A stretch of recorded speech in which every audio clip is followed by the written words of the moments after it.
Molecular basis of inheritance. ਸਭ ਤੋਂ ਪਹਿਲਾਂ ਬੇਟਾ ਆਪਾਂ ਨੂੰ ਇਹ ਸਮਝਣਾ ਪਏਗਾ, ਇਹ ਜੋ ਤੁਸੀਂ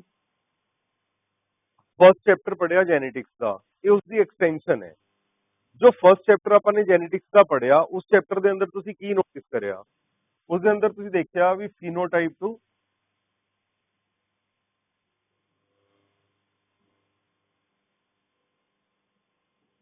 ਆਪਾਂ ਜੀਨੋਟਾਈਪ ਜਾ ਰਹੇ ਸੀਗੇ। ਮੈਂਡਲ ਕੀ ਕਰਦੇ ਸੀਗੇ? ਦੋ ਪੀ ਪਲਾਂਟਸ ਨੂੰ ਆਪਸ ਕ੍ਰੋਸ ਕਰਵਾਉਂਦੇ ਸੀ। ਉਸ ਤੋਂ ਬਾਅਦ F1 ਜਨਰੇਸ਼ਨ ਆਉਂਦੀ ਸੀ। F1 ਜਨਰੇਸ਼ਨ ਦੀ ਸੈਲਫਿੰਗ ਕਰਦੇ ਸੀਗੇ। ਉਸ ਤੋਂ F2 ਜਨਰੇਸ਼ਨ ਆਉਂਦੀ ਸੀਗੀ। ਤਾਂ ਉਸ ਤੋਂ ਉਹਨਾਂ ਨੇ ਮੋਨੋਹਾਈਬ੍ਰਿਡ ਕ੍ਰੋਸ ਤੋਂ ਆਪਣਾ ਫਸਟ ਤੇ ਸੈਕਿੰਡ ਲੋ ਕੱਢੇ। ਉਸ ਤੋਂ ਬਾਅਦ ਉਹਨਾਂ ਨੇ ਡਾਈਹਾਈਬ੍ਰਿਡ ਕ੍ਰੋਸ ਕਰਿਆ। ਡਾਈਹਾਈਬ੍ਰਿਡ ਕ੍ਰੋਸ ਦੇ ਅੰਦਰ ਉਹਨਾਂ ਨੇ ਦੋ ਕਰੈਕਟਰਸ ਨੂੰ ਸਾਈਮਲਟੇਨੀਅਸਲੀ ਸਟੱਡੀ ਕੀਤਾ। ਤਾਂ ਉਸ ਕੇਸ ਦੇ ਅੰਦਰ ਉਹਨਾਂ ਨੇ ਇੰਡੀਪੈਂਡੈਂਟ ਅਸੋਰਟਮੈਂਟ ਵਾਲਾ ਆਪਣਾ ਲੋ ਨਿਕਾਲਿਆ। ਤਾਂ ਇਸ ਕੇਸ ਦੇ ਅੰਦਰ ਉਹ ਬਿਲਕੁਲ ਵੀ ਸੈੱਲ ਲੈਵਲ ਤੇ ਨਹੀਂ ਜਾ ਰਹੇ ਸੀਗੇ। ਜਿਹੜੀ ਉਹਨਾਂ ਦੀ ਰਿਸਰਚ ਸੀਗੀ ਉਹ ਸੀਗਾ ਅਪੀਅਰੈਂਸ ਤੋਂ ਜੀਨੋਟਾਈਪ ਵੱਲ ਜਾਣਾ। ਜਿਵੇਂ ਮੈਂ ਤੁਹਾਨੂੰ ਕੱਲ ਸਮਝਾਇਆ ਸੀਗਾ, ਅਗਰ ਮੇਰੇ ਈਅਰ ਲੋਬਸ ਫ੍ਰੀ ਹੈ ਤਾਂ ਮੇਰੇ ਕੋਲ ਜਿਹੜੇ ਜੀਨੋਟਾਈਪ ਹੈ ਉਹ ਕੈਪੀਟਲ ਟੀ ਹੋ ਸਕਦਾ ਹੈ ਜਾਂ ਕੈਪੀਟਲ ਟੀ ਸਮੋਲ ਟੀ ਹੋ ਸਕਦਾ ਹੈ। ਹੁਣ ਤੁਸੀਂ ਧਿਆਨ ਨਾਲ ਦੇਖੋ, ਸੈੱਲ ਲੈਵਲ ਤੇ ਤਾਂ ਰਿਸਰਚ ਕੀਤੀ ਨਹੀਂ ਮੈਨੇ। ਜਿਹੜੀ ਮੇਰੀ ਗੱਲ ਹੈ ਉਹ ਕਿਸ ਤੇ ਜਾ ਰਹੀ ਹੈ? ਫੀਨੋਟਾਈਪ ਟੂ ਜੀਨੋਟਾਈਪ। ਅਗਰ ਮੇਰੇ ਈਅਰ ਲੋਬਸ ਫਿਊਜ਼ਡ ਹੈ ਤਾਂ ਮੇਰਾ ਜਿਹੜਾ ਜੀਨੋਟਾਈਪ ਹੈ ਉਹ ਸਮੋਲ ਟੀ ਹੋਏਗਾ। ਤਾਂ ਉਸ ਕੇਸ ਦੇ ਅੰਦਰ ਇਹ ਵਾਲੀ ਰਿਸਰਚ ਸੀਗੀ ਮੈਂਡਲ ਦੀ। ਬਟ ਐਕਚੁਅਲ ਦੇ ਅੰਦਰ ਜੋ ਜੀਨੋਟਾਈਪ ਹੈ, ਜੋ ਜੀਨ ਹੈ, ਉਸਦੀ ਬੇਸਿਕ ਨੇਚਰ ਕੀ ਹੈ? क्या ये चीज एग्जिस्ट करती है? अगर एग्जिस्ट करती है तो किमें एग्जिस्ट करती है? ਹੁਣ ਇਸ ਚੀਜ਼ ਦੇ ਉੱਪਰ ਵਰਕਆਊਟ ਕਰਨਾ ਹੈ ਮੋਲੀਕੂਲਰ ਬੇਸਿਸ ਆਫ ਇਨਹੈਰੀਟੈਂਸ ਦੇ ਅੰਦਰ। ਇਸ ਤੋਂ ਪਹਿਲਾਂ ਮੋਲੀਕੂਲਰ ਬੇਸਿਸ ਆਫ ਇਨਹੈਰੀਟੈਂਸ ਦੇ ਅੰਦਰ ਆਪਾਂ ਦੇਖਾਂਗੇ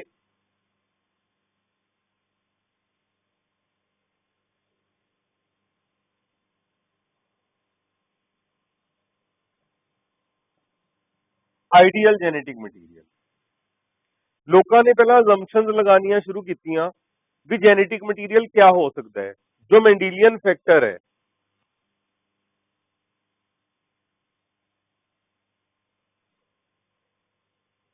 ਜਿਹਨੂੰ ਬਾਅਦ ਚ ਜੌਨਸਨ ਨੇ जीन बोलिया, ये एक्चुअली है क्या? क्या ये डीएनए है? क्या ये प्रोटीन है या ये कार्बोहाइड्रेट है? ठीक है। तो इस केस के अंदर जो मैंडीलियन फैक्टर है, क्या वो डीएनए है, क्या वो प्रोटीन है, क्या वो कार्बोहाइड्रेट है, इसके ऊपर काफी देर बहस चलती रही। लोग बोलते थे प्रोटीन है, मेजोरिटी ऑफ लोग, क्योंकि वो बोलते थे भी जो जेनेटिक मटीरियल है इसके अंदर बायोडाइवर्सिटी होनी चाहिए है, इसके अंदर डाइवर्सिटी होनी चाहिए है। जिन्ना डाइवर्स होएगा जेनेटिक मटीरियल उन्ना बेसिकली तुसी नोटिस करोगे अलग अलग तरह की फॉर्म्स डिवेल्प कर सकता है। बैक्टीरिया तो लैके human 1.75 million species discovered so far, और it is expected 5 million species are present on this earth. अगर इन्नियां डिफरेंट स्पीशीज अर्थ के ऊपर प्रेजेंट है तो सबका जेनेटिक मटीरियल अलग अलग होएगा। अगर सबका जेनेटिक मटीरियल अलग अलग होएगा तो इसका मतलब जेनेटिक मटीरियल के अंदर डाइवर्सिटी होनी चाहिए है। तो बेसिकली प्रोटीन बहुत डाइवर्स मोलिक्यूल है, protein is very diverse molecule. अपन ने देखा जो प्रोटीन्स हैं 20 स्टैंडर्ड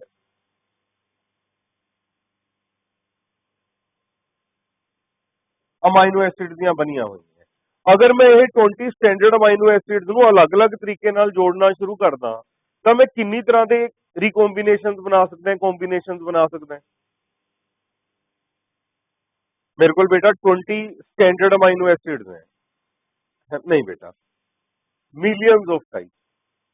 तो मन के चल मैंने की किया, मैंने मेरे को 20 तरह दी इट्टा है, मेरे को 20 तरह दी ब्रिक्स हैं। इन्होंने इट्टा तो मैंने दीवार बनानी है, मैं किन्नी तरह दी दीवार बना सकता है?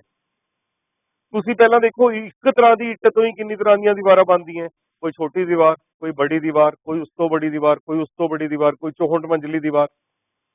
एक तरह की ब्रिक तो इन्नी तरह दियां वॉल्स बन गई। तो उस केस के अंदर 20 different types of amino acids होता, मिलियंस ऑफ बिलियंस टाइप दी प्रोटीन्स बनाई जा सकती हैं। इसका मतलब प्रोटीन्स बहुत डाइवर्स मोलिक्यूल है। Protein is very diverse molecule. ਤਾਂ ਇਸ ਦਾ ਮਤਲਬ ਇਹ ਜੈਨੇਟਿਕ ਮਟੀਰੀਅਲ ਦੀ ਇਲੈਕਸ਼ਨ 'ਚ ਖੜੇ ਹੋਣ ਲਈ ਇੱਕ ਅੱਛਾ ਉਮੀਦਵਾਰ ਹੈ। ਤੇ ਡਾਇਵਰਸਿਟੀ ਡੀਐਨਏ 'ਚ ਵੀ ਬਹੁਤ ਹੈ। ਡੀਐਨਏ ਬਣਿਆ ਹੋਇਆ ਡੀਆਕਸੀਰਾਈਬੋ ਨਿਊਕਲੀਓਟਾਈਡਸ ਦਾ।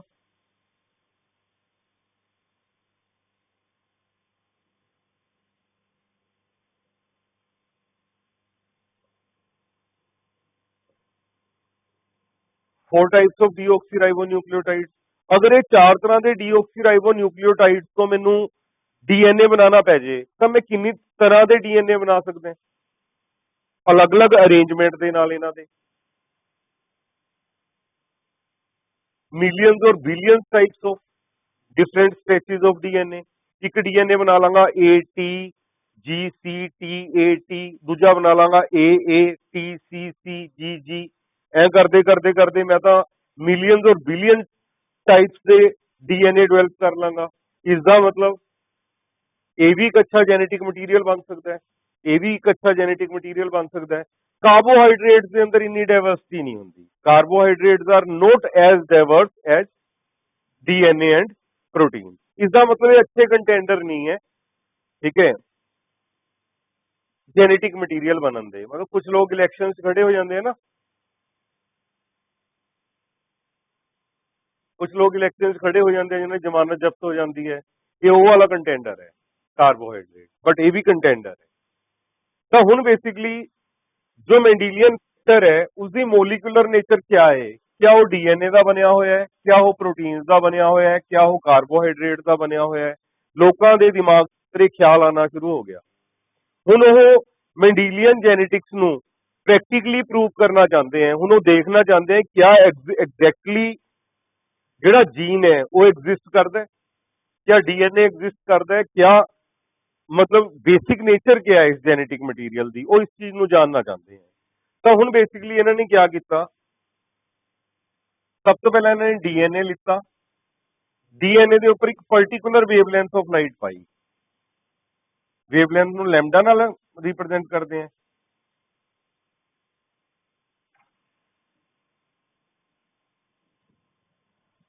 तो उस केस के अंदर इन्हें देखा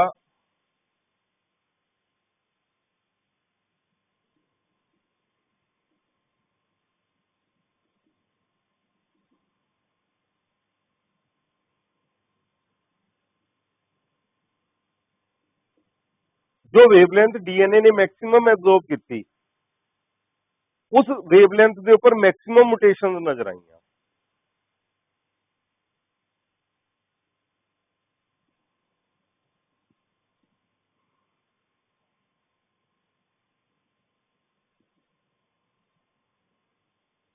ऑर्गेनिज्म मेरी गल दोबारा समझो। हुण राजे केड़ा कंटेंडर है जो जेनेटिक मटीरियल बन सकता है जिसके अंदर बहुत सारी डाइवर्सिटी होवे, ते दूजे नंबर ते की खासियत होनी चाहिए है? दूजे नंबर ते खासियत होनी चाहिए है it has mechanism of replication. ये अपनी कॉपी बना सके ताकि अगली जनरेशन के अंदर ये जेनेटिक मटीरियल पास ऑन हो सके।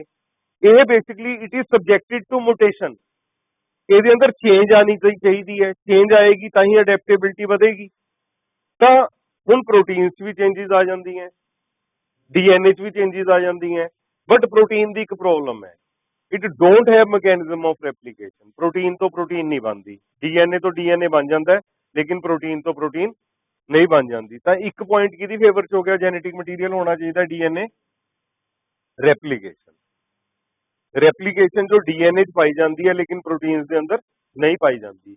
हम साइंटिस्ट एक्सपेरीमेंट करके देख रहे हैं भी किनू जेनेटिक मटीरियल मनीए, डीएनए नू कि प्रोटीन नू। इन्होंने डीएनए लिता, अल्ट्रावायलेट लाइट इसके उपर पाई, जो वेवलेंथ अल्ट्रावायलेट लाइट की मैक्सिमम एब्जॉर्ब की डीएनए ने, उस वेवलेंथ के उपर मैक्सिमम म्यूटेशंस नजर आई ऑर्गेनिज्म के अंदर। तो हो सकता है डीएनए जेनेटिक मटीरियल होवे। ते सेम इन्होंने प्रोटीन्स के उपर किया। जो प्रोटीन्स के उपर इन्होंने अल्ट्रावायलेट लाइट पाई तो उन्नियां वेरीएशंस नजर नहीं आई जिन्नियां नजर आई इन कंपैरिजन टू डीएनए। तो इसका मतलब एक इनडायरेक्ट एविडेंस मिल गई भी डीएनए में भी जेनेटिक मटीरियल। उस तो बाद अगले साइंटिस्ट आए जो हम इस डायरेक्शन के अंदर मूव करना शुरू करेंगे, डायरेक्ट एविडेंस ये तो होगी इनडायरेक्ट एविडेंस।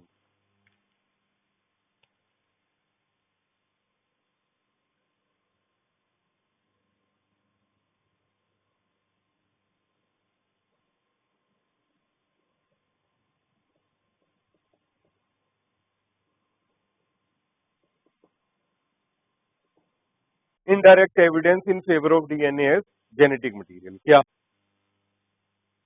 ਜਿਹੜੀਆਂ ਵੇਵਲੈਂਥ डीएनए मैक्सिमम एब्जॉर्ब करता है उन्होंने ਵੇਵਲੈਂਥ के उपर मैक्सिमम मुटेशन नजर आती है ना।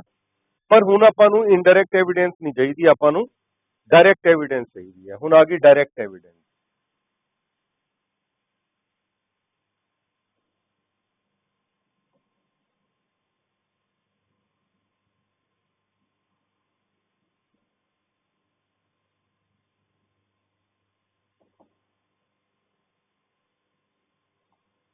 डायरैक्ट एविडेंस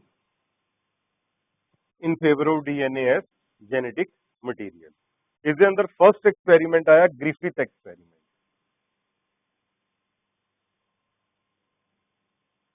जो स्टूडेंट मेरे को प्लस वन पढ़े हुए हैं, मैं उदों भी करवाया सीगा ये ग्रिफिथ एक्सपेरिमेंट। इन्हों आप ट्रांसफॉर्मिंग एक्सपेरिमेंट भी बोलते हैं।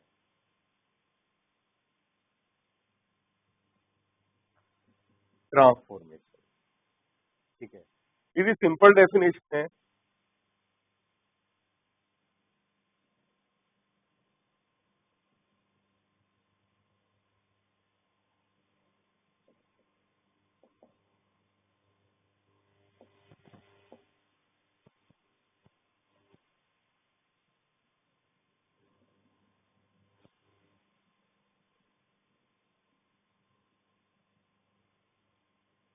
एनवायरमेंट तो जेनेटिक मटीरियल पिक करना is known as transformation. Transformation का बेसिक मतलब होता है बदलाव। कई बार अपने को एक स्टूडेंट आता है, वो प्लस वन प्लस टू के अंदर बिल्कुल नहीं पढ़ता। उस स्टूडेंट को देख के ऐ लगता है भी यार ये स्टूडेंट कुछ नहीं कर सकता यार। उसके मुंह से तो बोल नहीं सकते भी तेरे तरीके गलत है यार पढ़न दे, कौन कदों बदल जे पता नहीं लगता।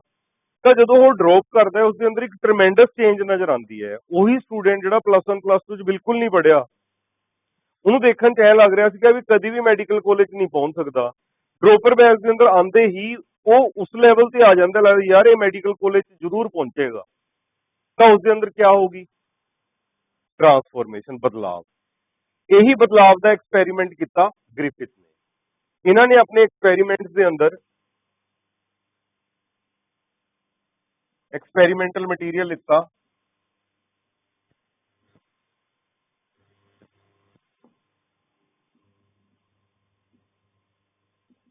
Streptococcus pneumonia, pneumonia causing bacteria, pneumonia causing bacteria.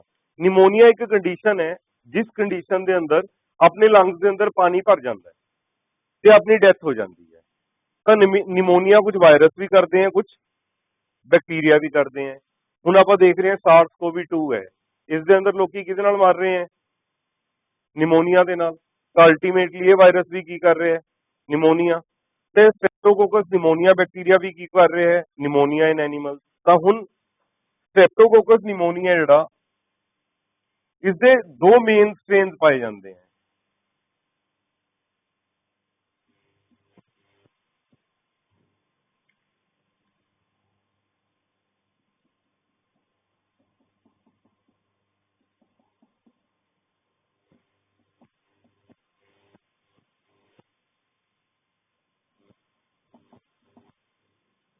R1 R2 R3 and S1 S2 S3, ये सब टाइप्स हैं रफ ते स्मूथ बैक्टीरिया की। इन्होंने अपने एक्सपेरिमेंट लिए यूज किया R2 and S3 bacteria. He use R2 and S3 bacteria for his experiment. तो इस केस के अंदर रफ है जड़ा, इट इज ए विरुलेंट, ये कोई डिजीज कोज नहीं करता। Smooth is it causes virulence, it causes pneumonia. जड़ा रफ बैक्टीरिया है, ये सरफेस के उपर कवरिंग नहीं है। जड़ा स्मूथ बैक्टीरिया है, इस स्मूथ कवरिंग प्रेजेंट है।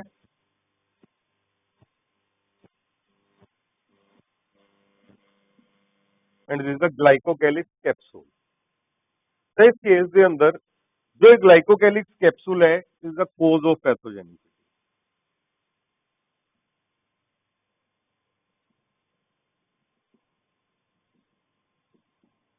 जो डिजीज हो रही है वो किदे करके हो रही है?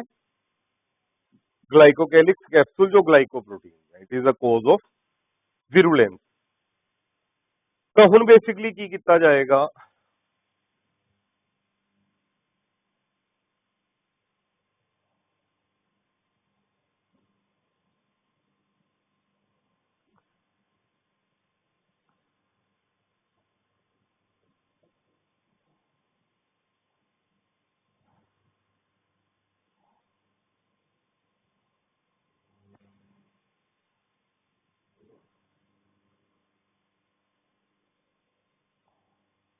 R2 बैक्टीरिया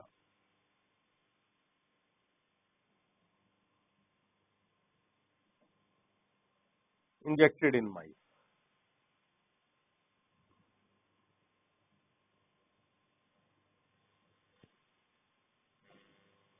माइस सर्वाइव। R2 पैथोजन ही नहीं है, पैथोजेनिक ही नहीं है, का सर्वाइव कर गया।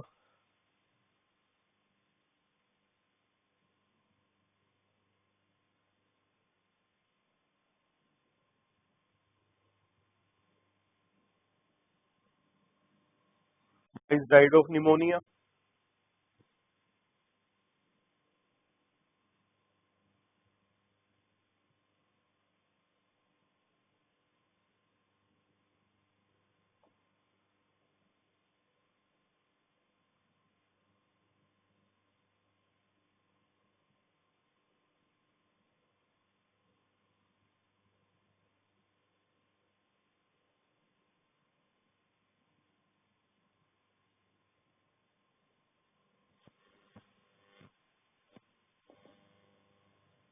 ਆਪਾਂ ਨੇ ਇੰਨੀ ਕੁ ਹੀਟ ਦੇ ਨਾਲ ਕਿਲ ਕਰਨਾ ਹੈ S3 ਬੈਕਟੀਰੀਆ ਨੂੰ, ਜਿਹਦੇ ਨਾਲ ਇੱਕ ਤਾਂ ਇਹਦੀ ਗਲਾਈਕੋਕੈਲਿਕਸ ਦੀ ਲੇਅਰ ਡਿਸਟਰੋਏ ਹੋ ਜੇ ਤੇ ਦੂਜੇ ਨੰਬਰ ਤੇ ਬੈਕਟੀਰੀਆ ਮਰ ਜੇ। ਠੀਕ ਹੈ, ਉਹਦਾ DNA ਡਿਸਟਰੋਏ ਨਾ ਹੋਵੇ।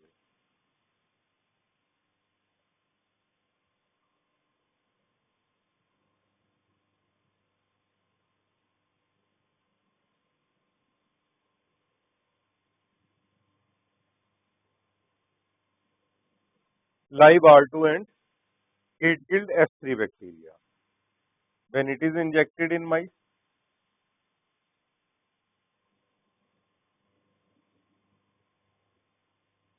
तो बेटा तो बड़ा सरप्राइजिंग है, ਜਦੋਂ ਹੀਟ ਕਿਲਡ ਪਾ ਰਹੇ ਹੈ ਤਾਂ ਮਾਈਸ ਸਰਵਾਈਵ ਕਰ ਰਿਹਾ ਹੈ, ਹੀਟ ਕਿਲਡ S3। ਜਦੋਂ ਲਾਈਵ R2 ਪਾ ਰਹੇ ਹੈ ਤਾਂ ਵੀ ਮਾਈਸ ਸਰਵਾਈਵ ਕਰ ਰਹੇ ਹੈ। ਤਾਂ ਜਦੋਂ ਦੋਨਾਂ ਨੂੰ ਮਿਕਸ ਕਰਕੇ ਪਾ ਰਹੇ ਹੈ ਤਾਂ ਮਾਈਸ ਡਾਈ ਕਰ ਰਹੇ ਹੈ ਨਾ। ਦੋਨਾਂ ਨੂੰ ਅਲੱਗ-ਅਲੱਗ ਪਾਇਆ ਜਾ ਰਿਹਾ ਹੈ, ਮਾਈਸ ਸਰਵਾਈਵ ਕਰ ਰਿਹਾ ਹੈ। ਦੋਨਾਂ ਨੂੰ ਮਿਕਸ ਕਰਕੇ ਪਾਇਆ ਜਾ ਰਿਹਾ, ਮਾਈਸ ਡਾਈ। ਤਾਂ ਹੁਣ ਇਹਦਾ ਜਵਾਬ ਕੌਣ ਦੇਗਾ?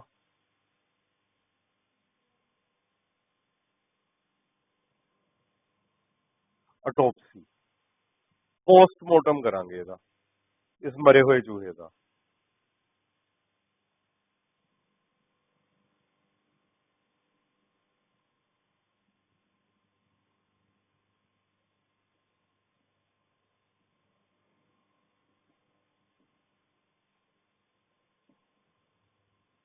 Live S3 bacteria found in its blood. ਤੇ ਯਾਰ ਲਾਈਵ S3 ਤਾਂ ਪਾਇਆ ਹੀ ਨਹੀਂ, ਤਾਂ ਮਰਿਆ ਹੋਇਆ S3 ਪਾਇਆ ਹੈ ਤੇ ਲਾਈਵ R2 ਪਾਇਆ ਹੈ, ਤੇ ਜਿੰਦਾ S3 ਕਿੱਥੋਂ ਆ ਗਿਆ? ਤਾਂ ਉਸ ਜਗ੍ਹਾ ਦੇ ਉੱਪਰ ਇਹਦਾ ਕਨਕਲੂਜਨ ਕੱਢਿਆ ਗਿਆ experiment the,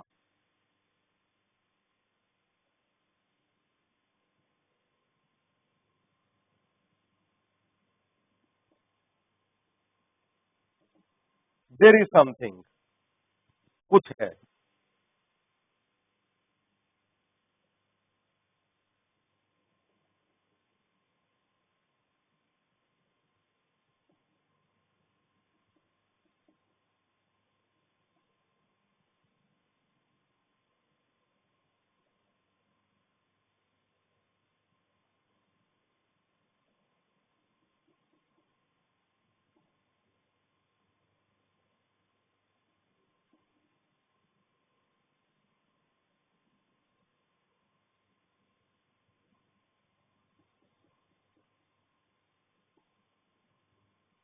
there is something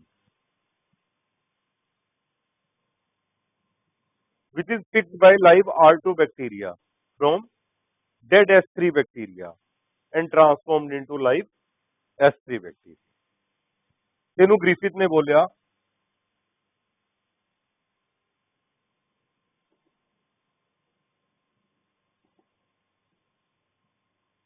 principal ਦੇ ਸਪੈਲਿੰਗ PL ਹੀ ਹੁੰਦਾ ਹੈ ਕਿ ਦੂਜੇ ਹੁੰਦੇ ਆ ਇਹ ਉਹ ਵਾਲਾ ਹੈ ਨਾ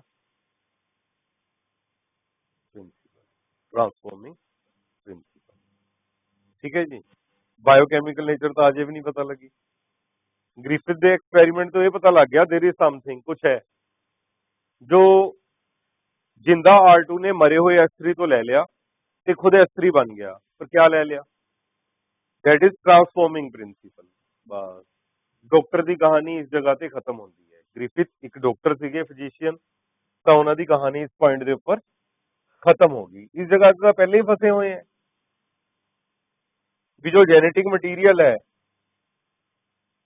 वो क्या है क्या वो DNA है क्या वो RNA है क्या वो प्रोटीन है ਹੁਣ ਇਸ ਐਕਸਪੈਰੀਮੈਂਟ ਨੂੰ ਕੰਟੀਨਿਊ ਕੀਤਾ this experiment was continued by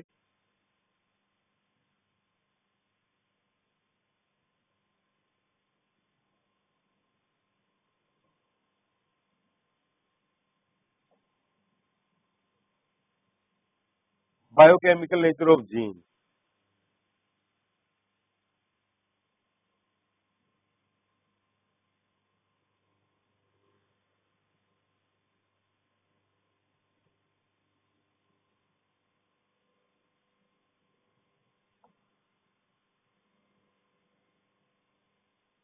एवरेम MacLeod and McCarty ये तीनों बायोकेमिस्ट हैं ਹੁਣ ਇਹ ਬਾਇਓਕੈਮਿਸਟ ਹੈ ਤਾਂ ਇਹ ਈਜ਼ੀਲੀ ਪ੍ਰੂਵ ਕਰ ਦੇਣਗੇ ਬਾਇਓਕੈਮੀਕਲ ਨੇਚਰ ਜੀਨ ਦੀ ਕਿਆ ਹੈ ਇਹ ਟਰਾਂਸਫਾਰਮਿੰਗ ਪ੍ਰਿੰਸੀਪਲ ਕਿਆ ਹੈ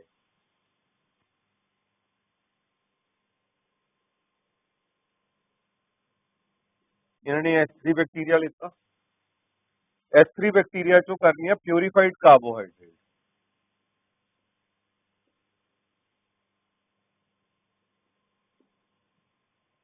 ਕੀਤੀਆਂ ਜਾ ਸਕਦੀਆਂ ਅਗਰ ਮੈਂ S3 ਬੈਕਟੀਰੀਆ ਜਿਹੜਾ ਇਸ S3 ਬੈਕਟੀਰੀਆ ਨੂੰ ਪ੍ਰੋਟੀਏਜ਼ਸ ਨਿਊਕਲੀਏਜ਼ਸ ਦੇ ਨਾਲ ਟ੍ਰੀਟ ਕਰਦਾ ਤਾਂ ਉਸ ਕੇਸ ਦੇ ਪਿੱਛੇ ਕਾਰਬੋਹਾਈਡਰੇਟਸ ਬਚ ਜਾਣਗੀਆਂ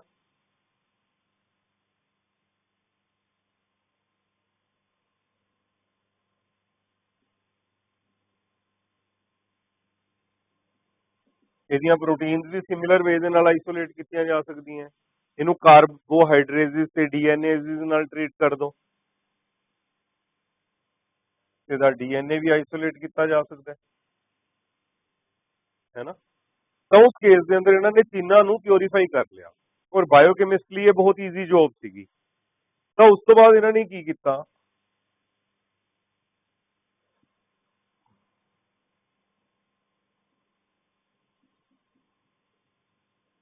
ਟੈਸਟ ਟਿਊਬ ਦੇ ਅੰਦਰ R2 ਬੈਕਟੀਰੀਆ ਲਿੱਤਾ ਤੇ ਪਿਊਰੀਫਾਈਡ ਕਾਰਬੋਹਾਈਡਰੇਟਸ ਲੈ ਲਿਆ ਤਾਂ ਦੇਖਿਆ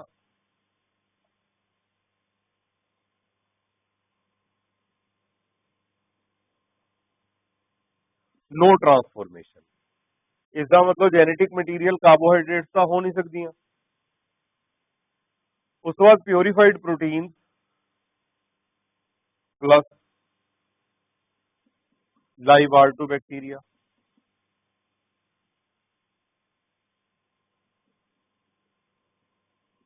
नो ट्रांसफॉर्मेशन इसका मतलब प्रोटीन भी जेनेटिक मटीरियल नहीं हो सकता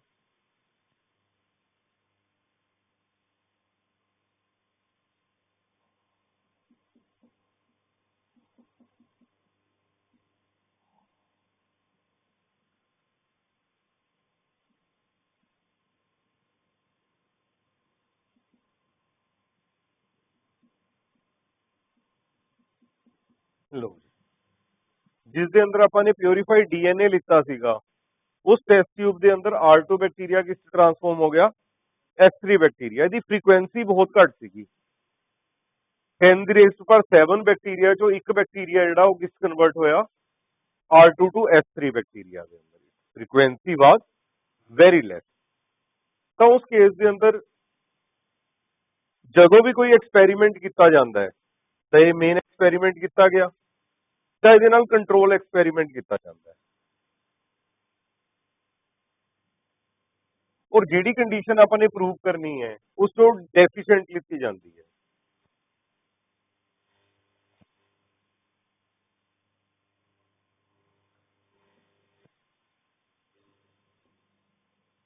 ਹੁਣ ਇਸ ਦੇ ਅੰਦਰ ਆਪਾਂ ਨੇ ਡੀਐਨਏ ਵੀ ਡਿਸਟਰੋਏ ਕਰਤਾ with the help of DNA. ਤਾਂ ਉਸ ਕੇਸ ਦੇ ਅੰਦਰ no transformation are to become or to remain R2।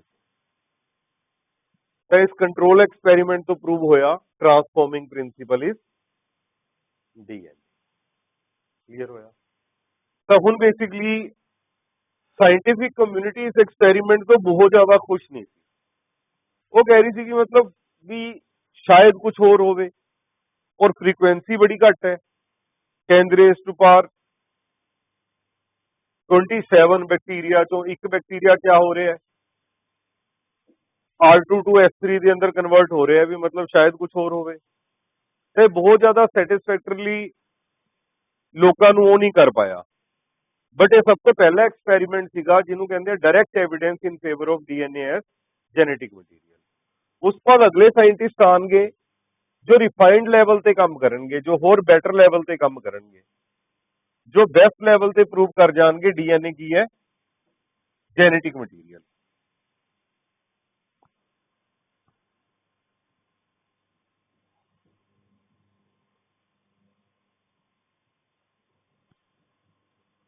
Biopsy living tissue the study ਹੁੰਦੀ ਹੈ, ਆਟੋਪਸੀ ਡੈਡ ਟਿਸ਼ੂ ਦੀ ਸਟੱਡੀ ਹੁੰਦੀ ਹੈ। ਤਾਂ direct evidence DNA genetic material ਦੇ ਅੰਦਰ ਸੈਕੰਡ ਐਕਸਪੈਰੀਮੈਂਟ।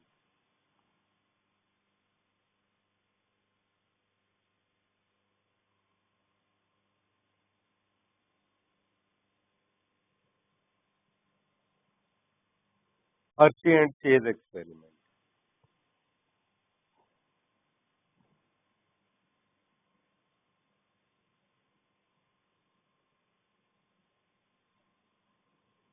ਇਹਨੂੰ ਬਲੈਂਡਿੰਗ ਐਕਸਪੈਰੀਮੈਂਟ ਵੀ ਬੋਲਿਆ ਜਾਂਦਾ, it is also known as blending experiment. ਇਸ ਕੇਸ ਦੇ ਅੰਦਰ ਜੋ ਹਰਸ਼ੇ ਤੇ ਚੇਜ਼ ਹੈ ਇਹ ਪ੍ਰੂਵ ਕਰਨਗੇ ਵੀ ਜੋ ਡੀਐਨਏ ਹੈ ਉਹ ਜੈਨੇਟਿਕ ਮਟੀਰੀਅਲ ਹੈ। ਇਹ ਯੂਜ਼ ਕਰਨਗੇ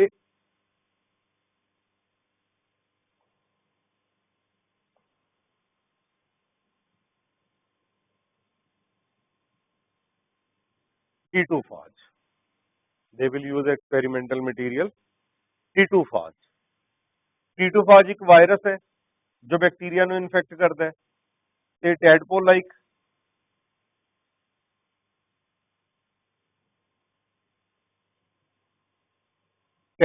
ਵਾਇਰਸ ਹੈ। ਇਸ ਵਾਇਰਸ ਦੇ ਅੰਦਰ ਦੋ ਹੀ ਚੀਜ਼ਾਂ ਪਾਈਆਂ ਜਾਂਦੀਆਂ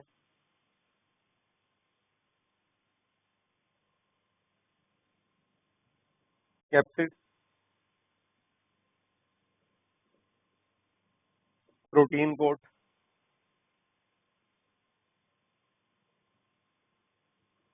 DNA। this virus have only two things, one is capsid protein coat and second one is DNA। दोनों च रोला पिया होया, कार्बोहाइड्रेट तो फेल हो गया तो जमानत जब्त हो गई ਉਹਦੀ। ਉਹਦਾ ਮਤਲਬ ਕਾਰਬੋਹਾਈਡਰੇਟ ਜੈਨੇਟਿਕ ਮਟੀਰੀਅਲ ਹੈ, ਸਟਾਰਟਿੰਗ ਤੋਂ ਹੀ ਸ਼ੱਕ ਸੀਗਾ, ਹੁਣ ਤਾਂ ਪਰਫੈਕਟ ਪ੍ਰੂਫ ਹੋ ਗਿਆ ਉਹ ਤਾਂ ਹੋ ਨਹੀਂ ਸਕਦਾ। ਹੁਣ ਚੱਕਰ ਪਿਆ ਹੋਇਆ ਪ੍ਰੋਟੀਨ ਤੇ ਡੀਐਨਏ ਦੇ ਅੰਦਰ। ਹੁਣ ਮਜ਼ੇਦਾਰ ਗੱਲ ਹੈ ਵਾਇਰਸ ਕੋਲ ਚੀਜ਼ਾਂ ਹੀ ਦੋ ਹੈ, ਇੱਕ ਪ੍ਰੋਟੀਨ ਤੇ ਦੂਜੀ ਡੀਐਨਏ। ਹੁਣ ਇਹ ਦੋਨਾਂ ਚੋਂ ਇੱਕ ਜੈਨੇਟਿਕ ਮਟੀਰੀਅਲ ਹੈ, ਪ੍ਰੂਵ ਹੋ ਜਾਏਗਾ।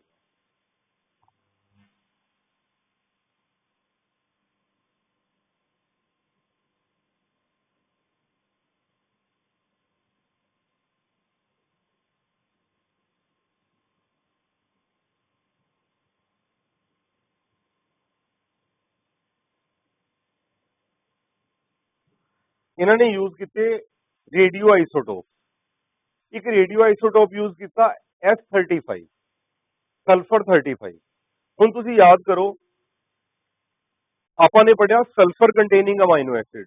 ਸਲਫਰ ਕੰਟੇਨਿੰਗ ਅਮਾਈਨੋ ਐਸਿਡ ਦੇ ਅੰਦਰ ਸਿਸਟੀਨ ਤੇ methionine, cysteine and methionine are sulphur containing amino acid. और बेटा डीएनए के अंदर तो सल्फर होंगे ही नहीं। डीएनए है carbon, hydrogen, oxygen, nitrogen, phosphorus. Carbon, hydrogen, oxygen, nitrogen, phosphorus. ते जो प्रोटीन है ਇਹਦੇ ਕੋਲ ਫੋਸਫੋਰਸ ਨਹੀਂ ਹੁੰਦੀ। Protein don't have phosphorus. ਤਾਂ ਉਸ ਕੇਸ ਦੇ ਅੰਦਰ ਇਹਨਾਂ ਨੇ ਕਿਆ ਕੀਤਾ, ਸਲਫਰ 35 ਆਈਸੋਟੋਪ ਯੂਜ਼ ਕੀਤਾ, ਜਿਹਦੇ ਨਾਲ ਇਹਨਾਂ ਨੇ ਰੇਡੀਓ ਲੇਬਲ ਕਰਤਾ ਕੈਪਸਿਡ।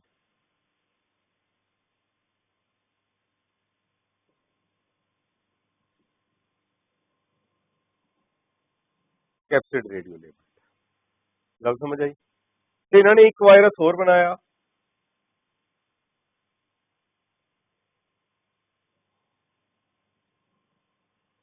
ਜਿਵੇਂ phosphorus 32। and phosphorus is not component of protein, phosphorus is a component of DNA। दो वायरस बना ले बैक्टीरियोफाज, एक च सल्फर 35 आ गई प्रोटीन कोड, दूजे फॉस्फोरस आ गई डीएनए।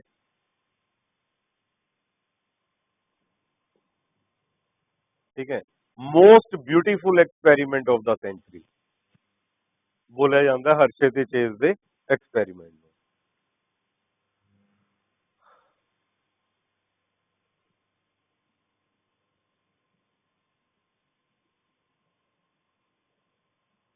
ਹੁਣ ਟੈਸਟ ਟਿਊਬਸ ਲਿੱਤੀਆਂ, ਇਹਨਾਂ ਟੈਸਟ ਟਿਊਬਸ ਦੇ ਅੰਦਰ ਈਕੋਲਾਈ ਬੈਕਟੀਰੀਆ ਲੈ ਲੇ।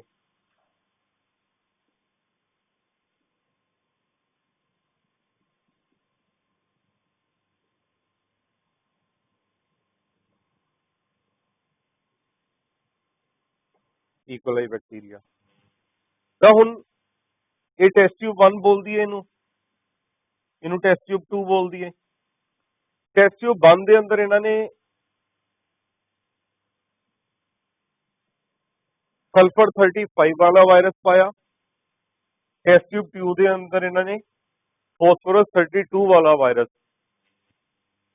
पाया। इस तो बाद बेसिकली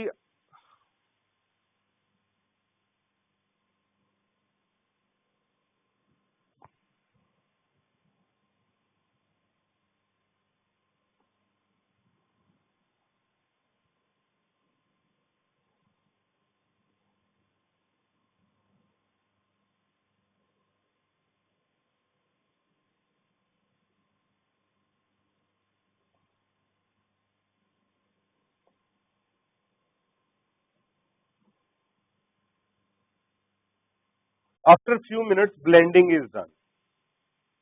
बेटा हुन जदों बेसिकली मन के चलो मेरा हथ है ते वायरस है, जो वायरस इनू इन्फेक्ट करता है ना, वो कुछ मिनटों का ही काम होंगे, 1-2 मिनट का काम होंगे। अपन पता है 2 मिनट के अंदर जो वायरस है बैक्टीरिया दे नू इन्फेक्ट कर देगा। इन्फेक्ट करने तो बाद हुन बेसिकली अपन इनू टेस्ट ट्यूब नू ब्लेंड करता।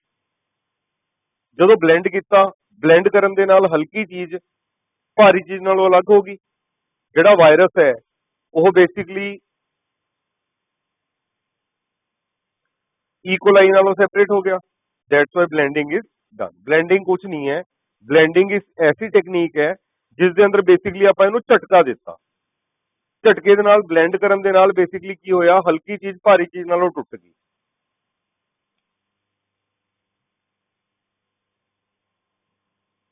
उस तो बाद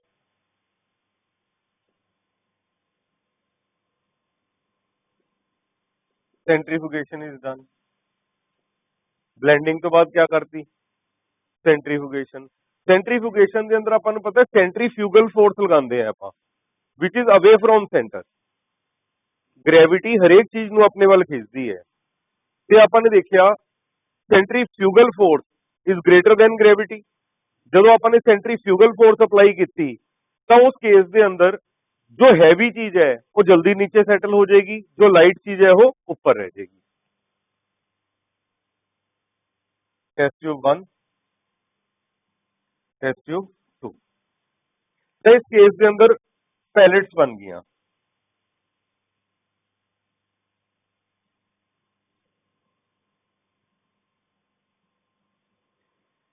जेड़ा लिक्विड बचा दिस इज नोन एज, हाँ जी,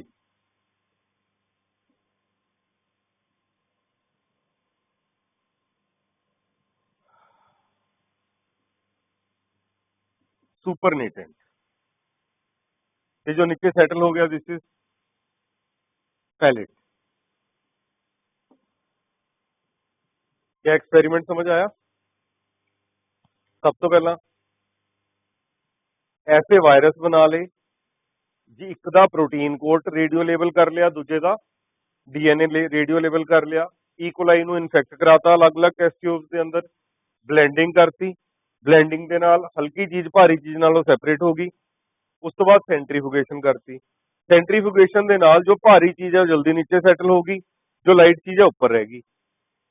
ਤਾਂ ਇਸ ਕੇਸ ਦੇ ਅੰਦਰ ਆਪਾਂ ਬੋਲੀਏ ਸੈਂਟਰੀਫਿਊਗੇਸ਼ਨ ਤੋਂ ਬਾਅਦ ਜਿਹੜਾ ਸੁਪਰਨੇਟੈਂਟ ਹੈ ਕੰਟੇਨਸ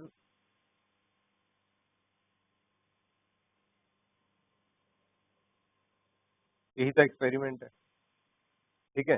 तो हुण इस केस के अंदर जिहड़ा ये पैलेट है, इस पैलेट के अंदर बैक्टीरिया है ना, क्योंकि वो हैवी है।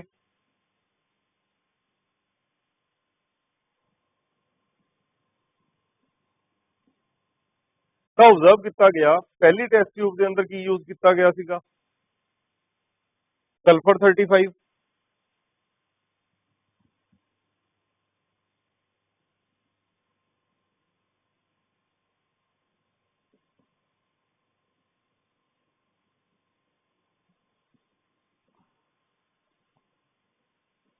No radioactivity is observed in pellet.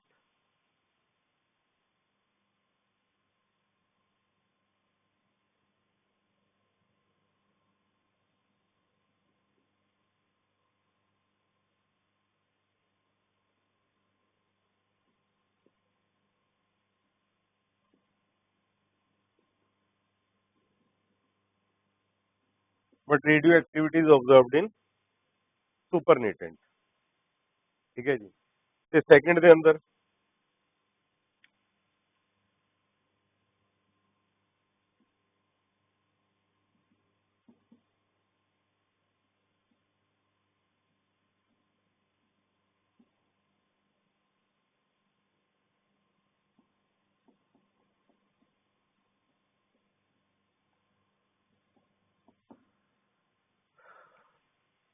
Check किया गया सुपरनेटेंट की पे सीगे कैप्सिड, सुपरनेटेंट कंटेन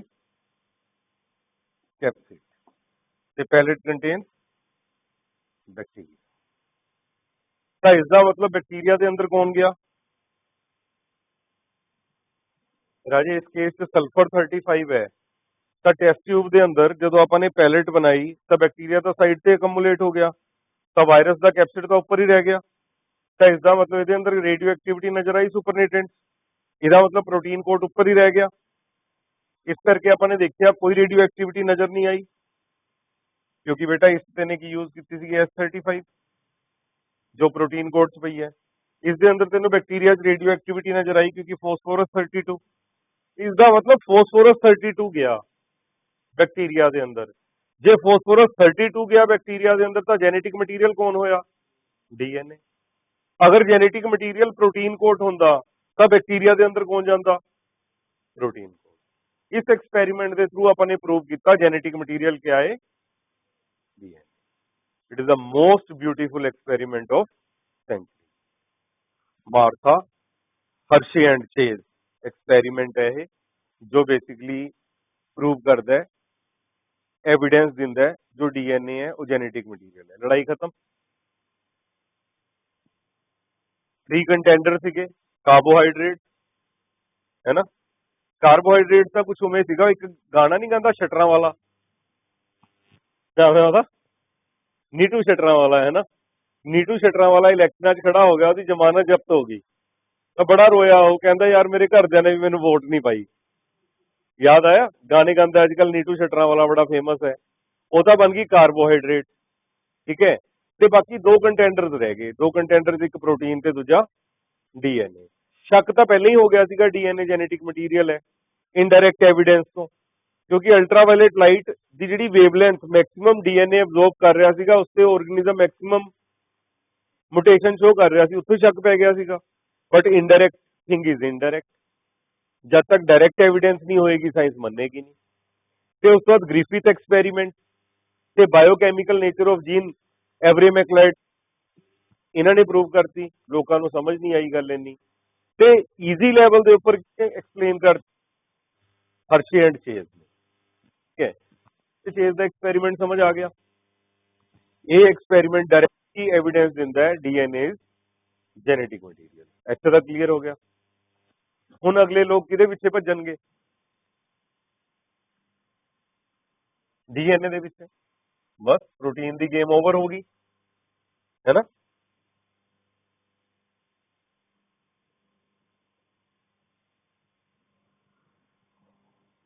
ਹੁਣ ਭੱਜਣ ਵਾਲਿਆਂ ਚੋਂ ਬਹੁਤ ਬੰਦੇ ਮਿਲਣਗੇ ਤੁਹਾਨੂੰ, ਇੱਕ ਤਾਂ ਮਿਲਣਗੇ mister mister he isolated DNA from pus cells। ਜਦੋਂ ਆਪਣੇ ਪਸ ਪੈ ਜਾਂਦੀ ਹੈ ਕਿਸੇ ਜ਼ਖਮ ਦੇ ਅੰਦਰ, ਪੀਕ ਪੈ ਜਾਂਦੀ ਹੈ, ਤਾਂ ਉਸ ਪੀਕ ਦੇ ਅੰਦਰ ਆਰਬੀਸੀ ਵੀ ਹੁੰਦੇ ਹੈ, ਡਬਲਿਊਬੀਸੀ ਵੀ ਹੁੰਦੇ ਹੈ, ਪੈਥੋਜਨ ਵੀ ਹੁੰਦਾ ਹੈ। ਆਰਬੀਸੀ ਡਬਲਿਊਬੀਸੀ ਪੈਥੋਜਨ, ਹੈ ਨਾ, ਦੇਖਿਆ ਨਾ, ਵਾਈਟ ਕਲਰ ਦੀ ਪਸ ਵਿੱਚ ਰੈੱਡ ਕਲਰ ਦੀਆਂ ਲਾਈਨਾਂ ਵੀ ਆ ਰਹੀਆਂ ਹੁੰਦੀਆਂ, ਤੇ ਉਸ 'ਚ ਪੈਥੋਜਨ ਵੀ ਹੈ। ਤਾਂ ਉਸ ਪਸ ਤੋਂ ਬੇਸਿਕਲੀ ਉਹਨਾਂ ਨੇ ਕੀ ਆਈਸੋਲੇਟ ਕਰ ਲਿਆ? ਡੀਐਨਏ। ਤੇ ਨੇਚਰ ਦੇਖਿਆ, ਇਹਦੀ ਨੇਚਰ ਕੀ ਹੈ? ਇਸਦੀ ਨੇਚਰ ਐਸਿਡਿਕ ਹੈ, करके ਇਹਦਾ ਨਾਮ ਰੱਖਤਾ nucleic acid. It is named as nucleic acid. ਬਾਅਦ ਦੇ ਅੰਦਰ ਬੇਸਿਕਲੀ ਇਸ ਡੀਐਨਏ ਦੇ ਉੱਪਰ ਕੰਮ ਕੀਤਾ ਵਿਲਕਿਨਸ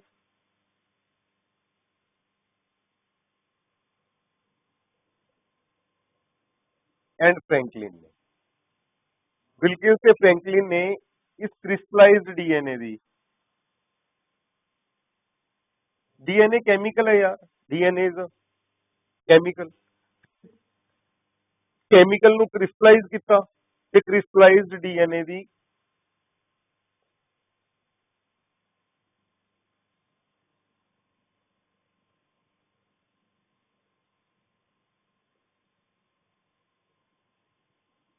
ਐਕਸਰੇ ਕ੍ਰਿਸਟੈਲੋਗ੍ਰਾਫੀ ਕਰਤੀ, ਜਾਂ ਇਹਨੂੰ ਆਪਾਂ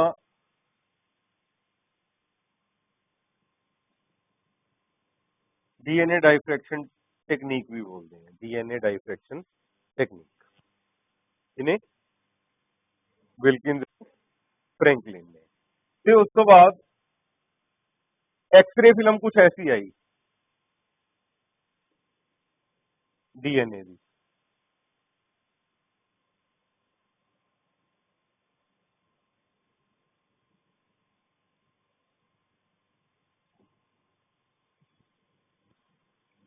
ठीक है। There is something which is repeating, कुछ है फिल्म के अंदर जो की रिप्रेजेंट कर रहे हैं भी, कुछ चीज, कोई चीज की कर रही है? रिपीट कर रही है। एक्सरे फिल्म यही दस रही है।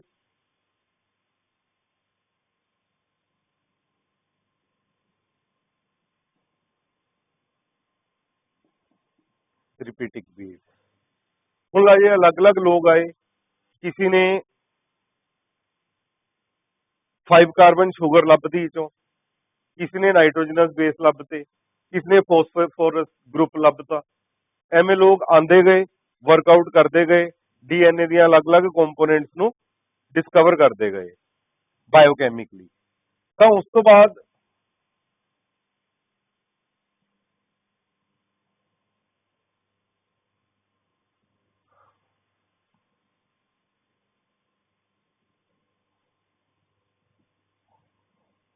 आए चारगाफ।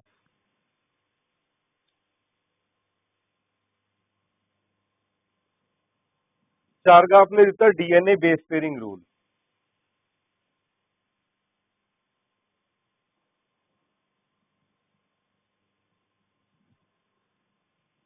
जो ये डीएनए बेस पेयरिंग रूल है, ये डबल स्टैंडर्ड डीएनए के उपर ही एप्लीकेबल है। इन्हों तुसी सिंगल स्टैंडर्ड आरएनए के उपर या सिंगल स्टैंडर्ड डीएनए के उपर अप्लाई नहीं कर सकते। You have to apply it on double standard DNA. इन्होंने कहा जो डीएनए है उसके अंदर जिन्नी ए है उन्नी टी है, जिन्नी सी है उन्नी जी है, ठीक है। हुण अपन ने ऑब्जर्व किया एटी की है, ए की है बेटा? Adenine, it is a purine, T की है पायरिमिडीन, ते जी की है सी की है पायरिमिडीन, ते जी की है प्यूरिन। अब आप बोल सकते हैं डीएनए के अंदर जिन्नी प्यूरिन होंगी है उन्नी पायरिमिडीन होंगी है, ये नहीं बोल सकते। डीएनए कोल जिन्नी प्यूरिन होंगी है उन्नी पायरिमिडीन होंगी है।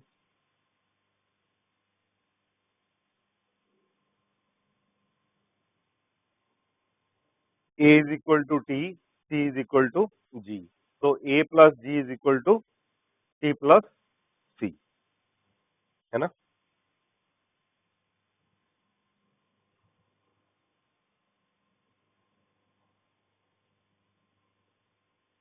तो अगर मैं इनू नीचे ले आवा टी प्लस सी नू ए प्लस जी दे नीचे ले आवा, आ सकती है ये वन आ जाएगा इतने, आ जाएगा। मेरे तो नहीं आता होंगे मैथ च, ठीक आ जाएगा ना, बस ठीक है, अपन ने याद किया होया आ जाएगा, ठीक है। तो हुण तुसीं देखो A plus G upon T plus C is equal to one, इसका मतलब A G upon T C ratio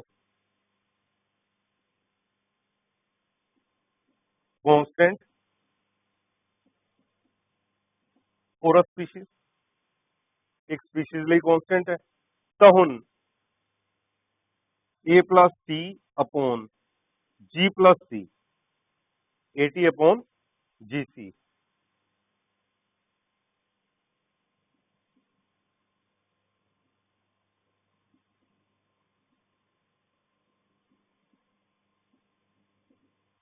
varies from species to species, the more the value,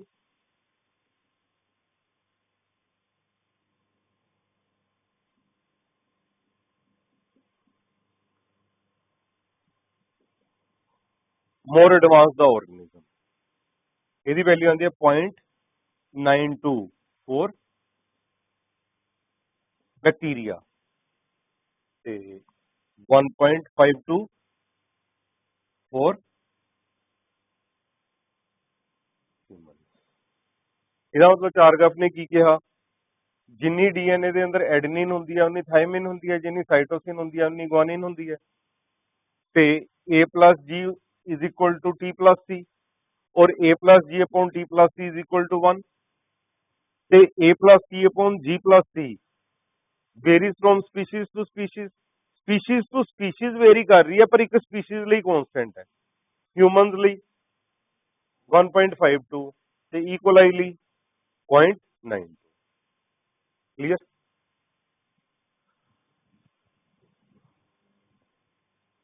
DNA काफी कुछ पता लग गया दुनिया ਨੂੰ, है ना।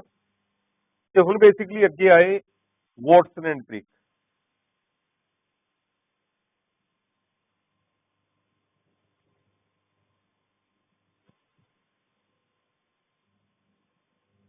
दोस्त विल्किन, ठीक है जी, वाटसन एंड क्रिक ਤੇ फ्रेंड कौन है Wilkin.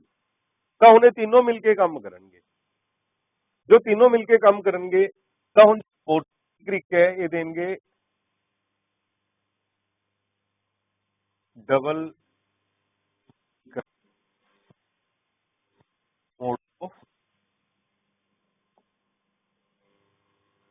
Model of DNA, double helical model of DNA which is hypothetical.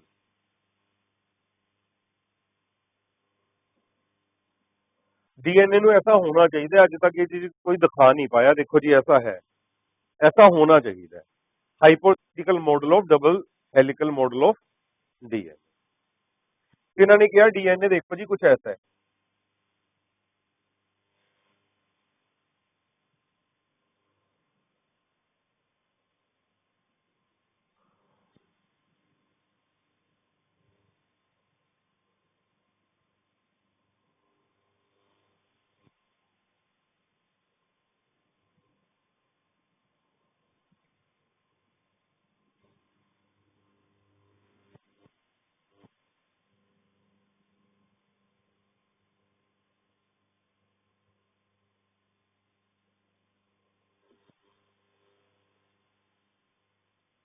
जिस दे अंदर इस तरीके नाल बेस पेयरिंग हुई है। सारा कुछ समझाता चार ग्राफ ने भी। ए जिन्ना ए होएगा उन्ना टी होएगा, ते ए ते टी दे अंदर 2 हाइड्रोजन बॉन्ड्स होणगे, ते जी ते सी दे अंदर 3 हाइड्रोजन बॉन्ड्स होणगे। सारा समझाता। इनू अप्लाई करता, इसनू अप्लाई करता। बाकी ਜਿਹੜੇ ਬਾਇਓਕੈਮਿਸਟ ਨੇ ਇਹਨਾਂ ਦੀ ਸਟਰਕਚਰ ਦਿੱਤੀ, ਵਿੱਚ 5 ਕਾਰਬਨ ਸ਼ੂਗਰ ਹੈ, ਫੋਸਫੇਟ ਹੈ, ਨਾਈਟ੍ਰੋਜਨਸ ਬੇਸ ਹੈ, ਉਹ ਸਾਰੀ ਇਨਫੋਰਮੇਸ਼ਨ ਅਪਲਾਈ ਕਰਕੇ ਇਹਨਾਂ ਨੇ ਹਾਈਪੋਥੈਟੀਕਲ ਮਾਡਲ ਦਿੱਤਾ ਡੀਐਨਏ ਦਾ, ਵੀ ਡੀਐਨਏ ਡਬਲ ਹੈਲੀਕਲ ਮਾਡਲ ਹੈ। ਤਾਂ ਬੇਟਾ ਇਸ ਕੇਸ ਦੇ ਅੰਦਰ ਆਪਾਂ ਨੇ ਦੇਖਿਆ ਜਿਹੜੀ ਇਹ ਬਲੈਕ ਕਲਰ ਦੀ ਲਾਈਨ ਜਾ ਰਹੀ ਹੈ, it represent black bone of DNA.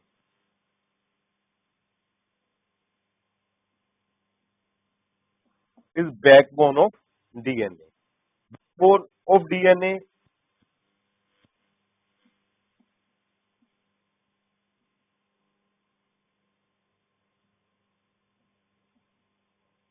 which is made up of 5 carbon sugar and phosphate, and it is repeating 5 carbon sugar phosphate, 5 carbon sugar phosphate, 5 carbon sugar phosphate, 5 carbon sugar phosphate, 5 carbon sugar phosphate. इसवी 5 carbon sugar phosphate, 5 carbon sugar phosphate, 5 carbon sugar phosphate, 5 carbon sugar phosphate, 5 carbon sugar phosphate. और इसके अंदर ये 5 carbon sugar होगी, ये phosphate होगी, ये 5 carbon sugar होगी, ये फॉस्फेट होगी, ये 5 कार्बन शुगर होगी। तो इस केस के अंदर फॉस्फेट ग्रुप हमेशा बाहर वाला आता है। Phosphate group is always outward, चाहे 5' to 3' वाला स्ट्रैंड है, चाहे 3' to 5' वाला स्ट्रैंड है, phosphate is always present outward. ते nitrogenous bases are always present inward. तो उस केस के अंदर इन्होंने दसिया जिहड़ा यह डीएनए है, दिस इज बी डीएनए, मतलब Watson and Crick worked on B DNA. B DNA is normal DNA जो अपने सैलों च पाया जाता है, बी डीएनए। इसके अंदर बेटा एक आ जाता है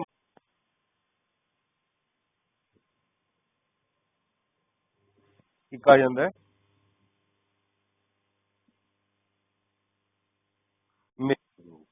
से राइट हैंडेड हेलिक्स है।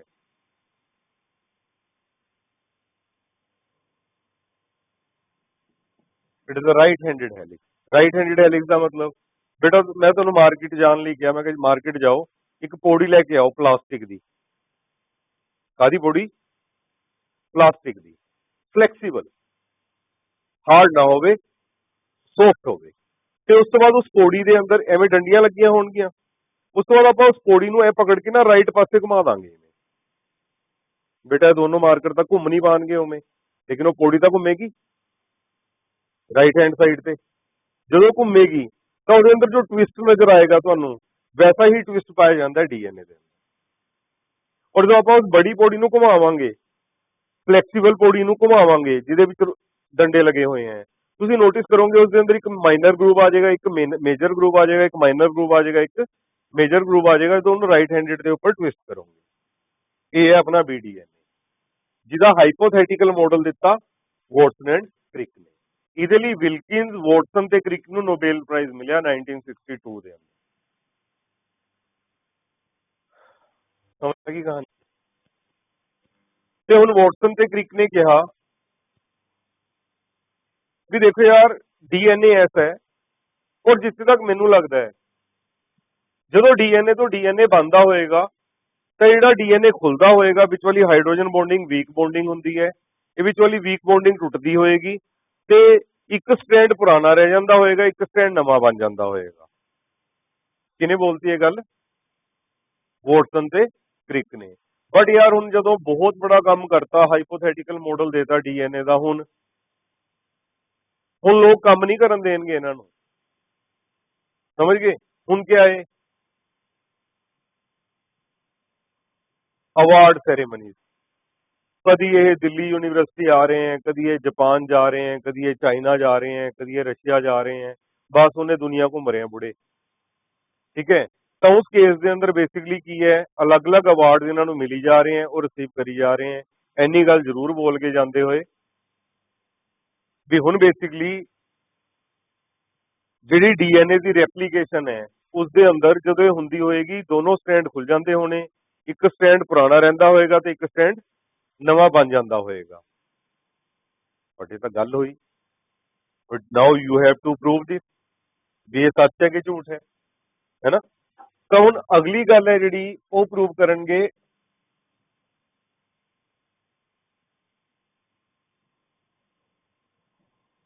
ਕੀ ਨਾਮ ਹੈ ਉਹਨਾਂ ਸਾਇੰਟਿਸਟਾਂ ਦਾ,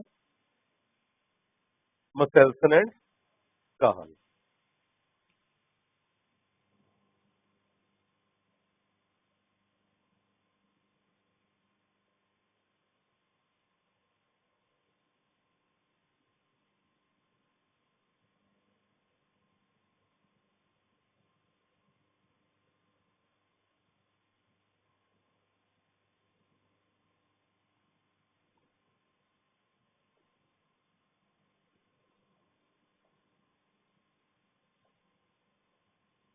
Michelson and Stahl proved that DNA replication is semi-conservative. Semi-conservative, half conservative, semi-conservative. Conservative का मतलब होता है कंजूस. He is a very conservative man. ठीक, कंजूस आदमी. Semi का मतलब ਅੱਧਾ ਕੰਜੂਸ. ਅੱਧਾ ਕੰਜੂਸ ਦਾ ਮਤਲਬ ਜਦੋਂ ਡੀਐਨਏ ਤੋਂ ਡੀਐਨਏ ਬਣ ਰਿਹਾ ਹੈ ਤਾਂ ਇੱਕ ਸਟ੍ਰੈਂਡ ਪੁਰਾਣਾ ਯੂਜ਼ ਹੋ ਰਿਹਾ, ਇੱਕ ਸਟ੍ਰੈਂਡ ਨਵਾਂ ਬਣ ਰਿਹਾ। ਇਹ ਗੱਲ ਪ੍ਰੂਵ ਕਰਨੀ ਹੈ ਮਸੈਲਸਨ ਐਂਡ ਸਟਾਹਲ।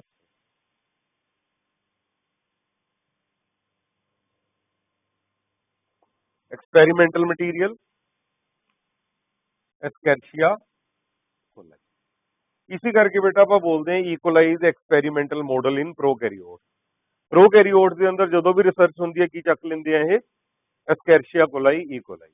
ये अपना intestinal commensal bacteria, intestinal commensal bacteria. आप इनू खाना दे रहे हैं, आप इनू स्पेस दे रहे हैं रहन दी, ठीक है। ਤਾਂ ਬਦਲੇ ਦੇ ਅੰਦਰ ਇਹ ਮਾਈਨਰ ਕੁਆਂਟੀਟੀ ਦੇ ਅੰਦਰ ਵਿਟਾਮਿਨ ਬੀ ਤੇ ਕੇ ਦੇ ਰਿਹਾ ਹੈ। ਇੰਨਾ ਘੱਟ ਦੇ ਰਿਹਾ ਵੀ ਨਾ ਦਵੇ ਤਾਂ ਵੀ ਚੱਲ ਜਾਏਗਾ, ਕਿਉਂਕਿ ਆਪਾਂ ਨੂੰ ਬਾਹਰੋਂ ਤਾਂ ਲੈਣਾ ਹੀ ਪੈ ਰਿਹਾ। ਮੇਰੀ ਗੱਲ ਸਮਝੇ? ਤੁਹਾਨੂੰ ਮਾਰਕੀਟ ਚੋਂ ਕੋਈ ਚੀਜ਼ ਚਾਹੀਦੀ ਹੈ, ਠੀਕ ਹੈ, ਤਾਂ ਉਹ ਜਿਹੜੀ ਚੀਜ਼ ਤੁਹਾਨੂੰ ਚਾਹੀਦੀ ਹੈ ਉਹ 50 ਰੁਪਏ ਦੀ ਆਏਗੀ, ਠੀਕ ਹੈ। ਉਹ 5 ਰੁਪਏ ਦੀ ਚੀਜ਼ ਮੈਨੇ ਤੁਹਾਨੂੰ ਦੇਤੀ, ਇੰਨੀ ਕੁ ਚੀਜ਼ ਮੈਨੇ ਤੁਹਾਨੂੰ ਦੇਤੀ ਜਿਹਦੀ ਵੈਲਿਊ 5 ਰੁਪਏ ਹੈ, ਤਾਂ ਹੁਣ ਤੁਸੀਂ 45 ਰੁਪਏ ਦੀ ਚੀਜ਼ ਮਾਰਕੀਟ ਤੋਂ ਲੈ ਕੇ ਆਓਗੇ। ਜੋ ਤੁਸੀਂ 45 ਰੁਪਏ ਦੀ ਚੀਜ਼ ਮਾਰਕੀਟ ਤੋਂ ਲਿਆਓਗੇ ਤੁਸੀਂ 50 ਦੀ ਵੀ ਨਹੀਂ ਲਿਆਓਗੇ, ਜੋ ਲੈ ਕੇ ਆ ਹੀ ਰਹੇ ਹੋ। ਤਾਂ ਉਸ ਕੇਸ ਦੇ ਅੰਦਰ ਜਿਹੜਾ ਇਹ ਆਪਣਾ ਫਾਇਦਾ ਕਰ ਰਿਹਾ ਉਹ ਤਾਂ ਨੈਗਲੀਜੀਬਲ ਹੈ। ਆਪਣਾ ਜੋ ਫਾਇਦਾ ਕਰ ਰਿਹਾ ਹੈ ਉਹ ਆਲਮੋਸਟ ਜ਼ੀਰੋ ਹੈ। ਬਟ ਆਪਾਂ ਇਹਨੂੰ ਖਾਣਾ ਦੇ ਰਹੇ ਹਾਂ, ਇਹਨੂੰ ਸ਼ੈਲਟਰ ਦੇ ਰਹੇ ਹਾਂ, ਠੀਕ ਹੈ। ਇਹਦਾ ਸਾਰਾ ਕੁਝ ਆਪਣੇ ਤੇ ਡਿਪੈਂਡ ਕਰਦਾ ਹੈ, ਬਟ ਇਹ ਆਪਾਂ ਨੂੰ ਮਾਈਨਰ ਕੁਆਂਟੀਟੀ ਦੇ ਅੰਦਰ ਵਿਟਾਮਿਨ ਬੀ ਤੇ ਵਿਟਾਮਿਨ ਕੇ ਦਿੰਦਾ। ਇਸ ਕਰਕੇ ਇੱਕ ਮੈਂਸਲ ਹੈ ਇਹ प्लस 0, ठीक है। One is benefited, other is neither benefited nor harmed up to some extent, ठीक है। Up to some extent word क्यों पाता भी कोई ये गल ना कह दे यार 5% का फायदा कर ही रहा है, इस करके up to some extent word add करता। मसेल्सन एंड स्टाहल ने इसी इकोलाई बैक्टीरिया जिसका जनरेशन टाइम 20 मिनट है इनू यूज किया अपने एक्सपेरीमेंट के अंदर ये प्रूव करने लिए DNA replication is semi conservative. E coli नू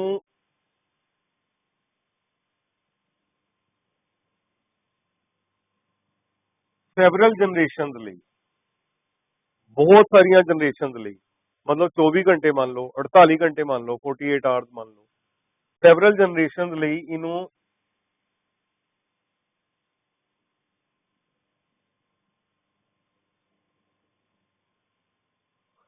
अमोनीयम क्लोराइड के सोल्यूशन के अंदर ग्रो किया।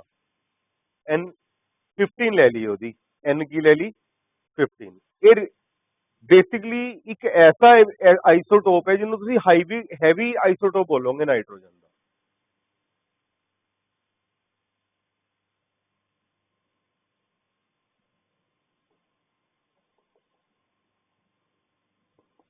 हैवी आइसोटोप ऑफ नाइट्रोजन, ध्यान रखना रेडियो लेबल्ड नाइट्रोजन नहीं है, ये हैवी आइसोटोप है नाइट्रोजन।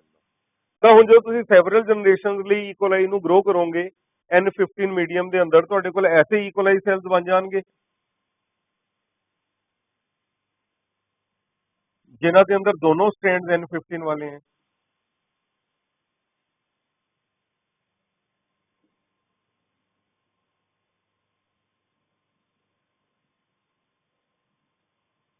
ਕਿ ਨਹੀਂ ਮਤਲਬ 24 ਘੰਟੇ ਤੁਸੀਂ ਇੱਕ ਨੋਰਮਲ ਬੈਕਟੀਰੀਆ ਨੂੰ N15 ਵਾਲੇ ਮੀਡੀਅਮ 'ਚ ਗਰੋ ਕਰਦੇ ਜਾ ਰਹੇ ਹੋ ਤਾਂ 24 ਘੰਟੇ ਦੇ ਅੰਦਰ ਕੁਝ ਬੈਕਟੀਰੀਆ ਤਾਂ ਐਸੇ ਬਣ ਹੀ ਜਾਣਗੇ ਜਿਨ੍ਹਾਂ ਦੇ ਦੋਨੋਂ ਡੀਐਨਏ ਦੇ ਸਟ੍ਰੈਂਡਸ ਹੈਵੀ ਹੋ ਗਏ N15 ਕਿ ਨਹੀਂ ਤਾਂ ਹੁਣ ਇਸ N15 ਹੈਵੀ ਨਾइट्रोजन वाले बैक्टीरिया तो एक्सपेरिमेंट शुरू करेंगे मेसेल्सनेंट्स का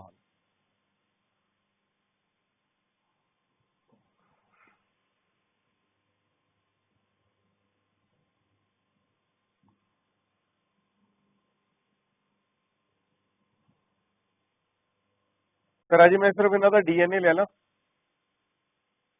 N15 तो अंडरस्टूड जी गल है ग्रो तो बैक्टीरिया ही हो रहा है मैंने सिर्फ डीएनए दिखाया पर है उरे बैक्टीरिया तो हम इनू 20 मिनट्स ਲਈ 20 ਮਿੰਟਸ ਦਾ ਜਨਰੇਸ਼ਨ ਟਾਈਮ ਔਰ ਡਬਲਿੰਗ ਟਾਈਮ ਆਫ ਈਕੋਲਾਈ ਇਸ ਬੈਕਟੀਰੀਆ ਨੂੰ ਗਰੋ ਕੀਤਾ ਗਿਆ ਨੋਰਮਲ ਨਾਈਟ੍ਰੋਜਨ ਦੇ ਅੰਦਰ ਲਾਈਟ ਨਾਈਟ੍ਰੋਜਨ ਦੇ ਅੰਦਰ N14 ਦੇ ਅੰਦਰ ਤਾਂ ਇੱਕ ਬੈਕਟੀਰੀਆ ਤੋਂ ਕਿੰਨੇ ਬੈਕਟੀਰੀਆ ਹੋ ਗਏ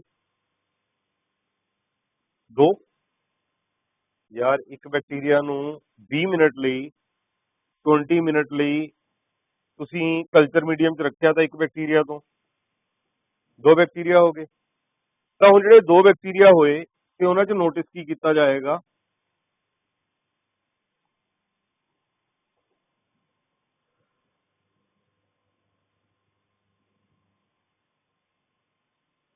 ਦੋ ਬੈਕਟੀਰੀਆ ਜਦੋਂ ਹੋਏ ਤਾਂ ਇਹਨਾਂ ਦੇ ਅੰਦਰ ਇੱਕ ਸਟ੍ਰੈਂਡ ਪੁਰਾਣਾ ਰਿਹਾ ਇੱਕ ਨਵਾਂ ਰਿਹਾ ਇਹ ਐ ਨਹੀਂ ਪਤਾ ਲੱਗੇਗਾ ਜਿਵੇਂ ਮੈਂ ਦੱਸ ਰਿਹਾ ਮੈਂ ਤੁਹਾਨੂੰ ਪਹਿਲਾਂ ਦੱਸ ਰਿਹਾ ਕਿਆ ਹੋਇਆ ਕਿਵੇਂ ਹੋਇਆ ਦੱਸੂਗਾ ਤੇ ਉਸ ਤੋਂ ਬਾਅਦ ਨੈਕਸਟ 20 ਮਿੰਟ ਲਈ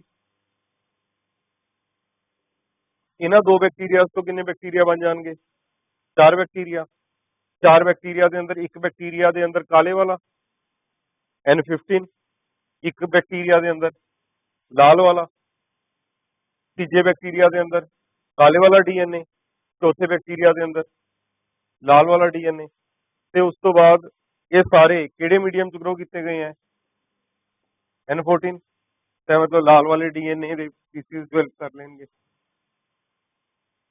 ਅਗਰ ਮੈਂ ਇਹਨੂੰ 1000 ਜਨਰੇਸ਼ਨਸ ਲਈ ਗਰੋ ਕਰਾਂ 1000 ਜਨਰੇਸ਼ਨਸ ਲਈ ਗਰੋ ਕਰਾਂ ਤਾਂ ਇਸ ਕੇਸ ਦੇ ਅੰਦਰ N15 ਕੰਟੇਨਿੰਗ ਬੈਕਟੀਰੀਆ ਕਿੰਨੇ ਬਣਨਗੇ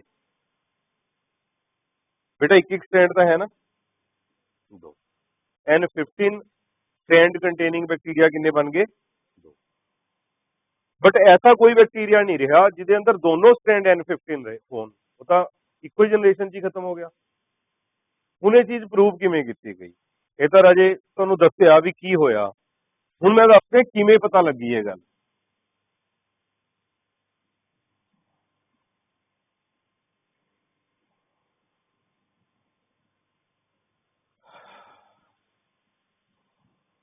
N15 वाला बैक्टीरिया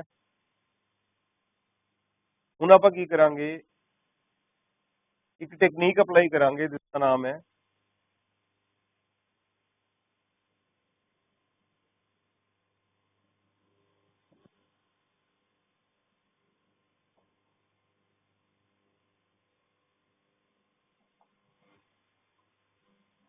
buoyant density सेंट्रीफ्यूगेशन का पता है चीज़ों को सैपरेट कर दिया on the basis of their density but इस टेक्नीक का नाम है buoyant डेंसिटी सेंट्रीफ्यूगेशन इस दे अंदर पहला की किया जाता है एक ग्रेडियंट है जाता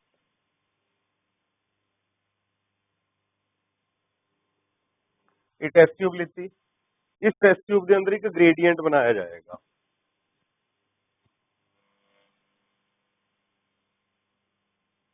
सीजियम क्लोराइड का ग्रेडियंट सब तो नीचे कॉन्सेंट्रेटेड कलर चेंज करो यार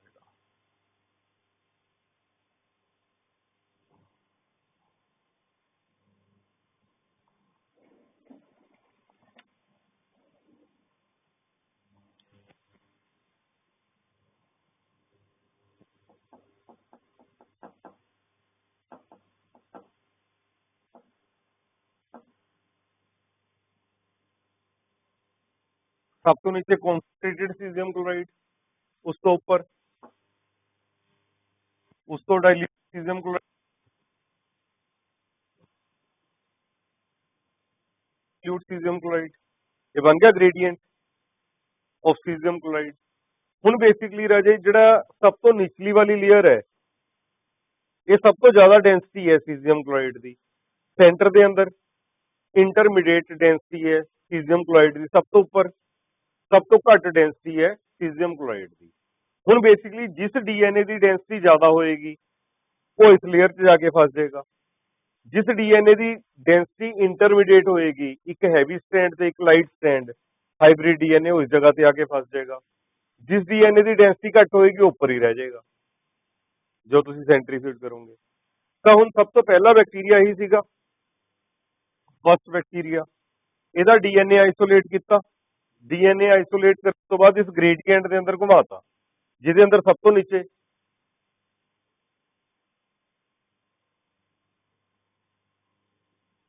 heavy density, centre intermediate density, सब तो टॉप से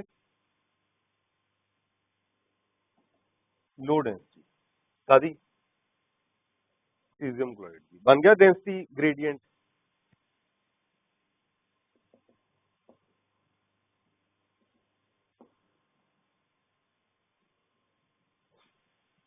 तो मान लोगे इस डेंसिटी ग्रेडियंट बनया हुआ है, तो हम इनू घुमाया सेंट्रीफ्यूज किया, तो इस अंदर बेटा दोनों N15 वाले अगर डीएनए होए तो उस केस के अंदर डीएनए कितने फसेगा जाके,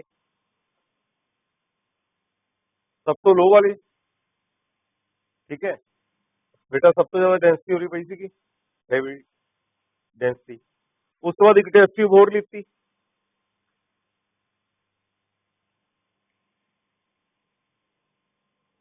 तो इस टेस्ट ट्यूब के अंदर भी डेंसिटी ग्रेडियंट बनाया हुआ है। तो अगर इस अंदर हुण हाइब्रिड डीएनए होया, जिसके अंदर एक स्ट्रैंड पुराना है N15 वाला ते दूजा स्ट्रैंड नवा N14 वाला, N15 वाला N14 वाला, दो बैक्टीरिया बन गए। अगर ऐसे होए तो ये कितने जाके फसणगे, हाइब्रिड डीएनए इस जगह पे फसेगा जाके, ते उस तो बाद नैक्सट जनरेशन के अंदर फिर सेंट्रीफ्यूज किया, डेंसिटी सेंट्रीफ्यूज, हुण इस दे अंदर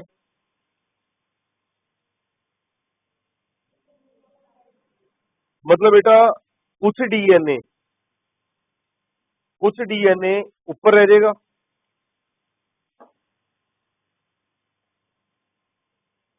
ये वाला इस N14 है ना बेटा, N14 N14 N14 N14, ये हाइब्रिड है, ते हाइब्रिड वाला कितने फंस जाएगा, ते अगली जनरेशन च कितने बैक्टीरिया हो गए 20 मिनट के अंदर 8, ते किस ग्रो कितने हैं नॉर्मल नाइट्रोजन। तो इस केस के अंदर टेस्ट ट्यूब की नजर आएगा, मतलब ये वाला डीएनए बढ़ता जाएगा, ये वाला डीएनए कांस्टेंट रहेगा। इस एक्सपेरिमेंट से पता लगा जो basically DNA replication is semi conservative, जब डीएनए रेप्लिकेशन होती है तो एक स्ट्रैंड पुराना रहता है और एक स्ट्रैंड नया बनता है। समझ आया एक्सपेरिमेंट, मसेल्सनेंट स्टाल का एक्सपेरिमेंट, मैंने तो ब्यूटीफुल लगता है, ठीक है, भी मैंने अच्छा लगता है एक्सपेरिमेंट यार, बढ़िया एक्सपेरिमेंट सीगा, ठीक है। तो हुण डीएनए रेप्लिकेशन ए प्रूव हो गया सेमी कंजर्वेटिव है, हुण नेक्स्ट है mechanism,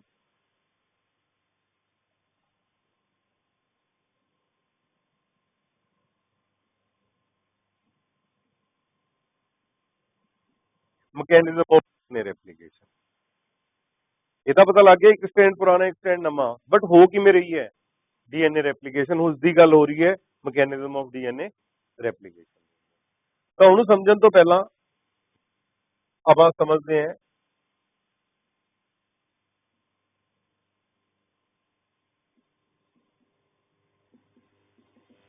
central dogma of molecular biology, this was given by Crick. ਤੇ central dogma of molecular biology ਦੇ ਅੰਦਰ ਕ੍ਰਿਕ ਨੇ ਕਿਹਾ ਕਿਹਾ ਇਹਨਾਂ ਨੇ ਕਿਹਾ ਵੀ ਜੋ ਡੀਐਨਏ ਹੈ जेनेटिक मटीरियल, इस तो पहला आरएनए बनता है ते आरएनए तो प्रोटीन बनती है। तेनू एक्सप्लेन किया इन्होंने central dogma of molecular biology नु, it is the unidirectional flow of information, it is the unidirectional flow of information in which DNA forms RNA and RNA forms protein.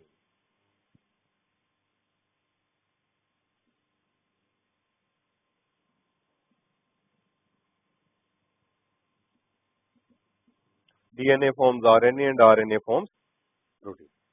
Unidirectional के अंदर single arrow पैनगे तो DNA तो DNA बनता है,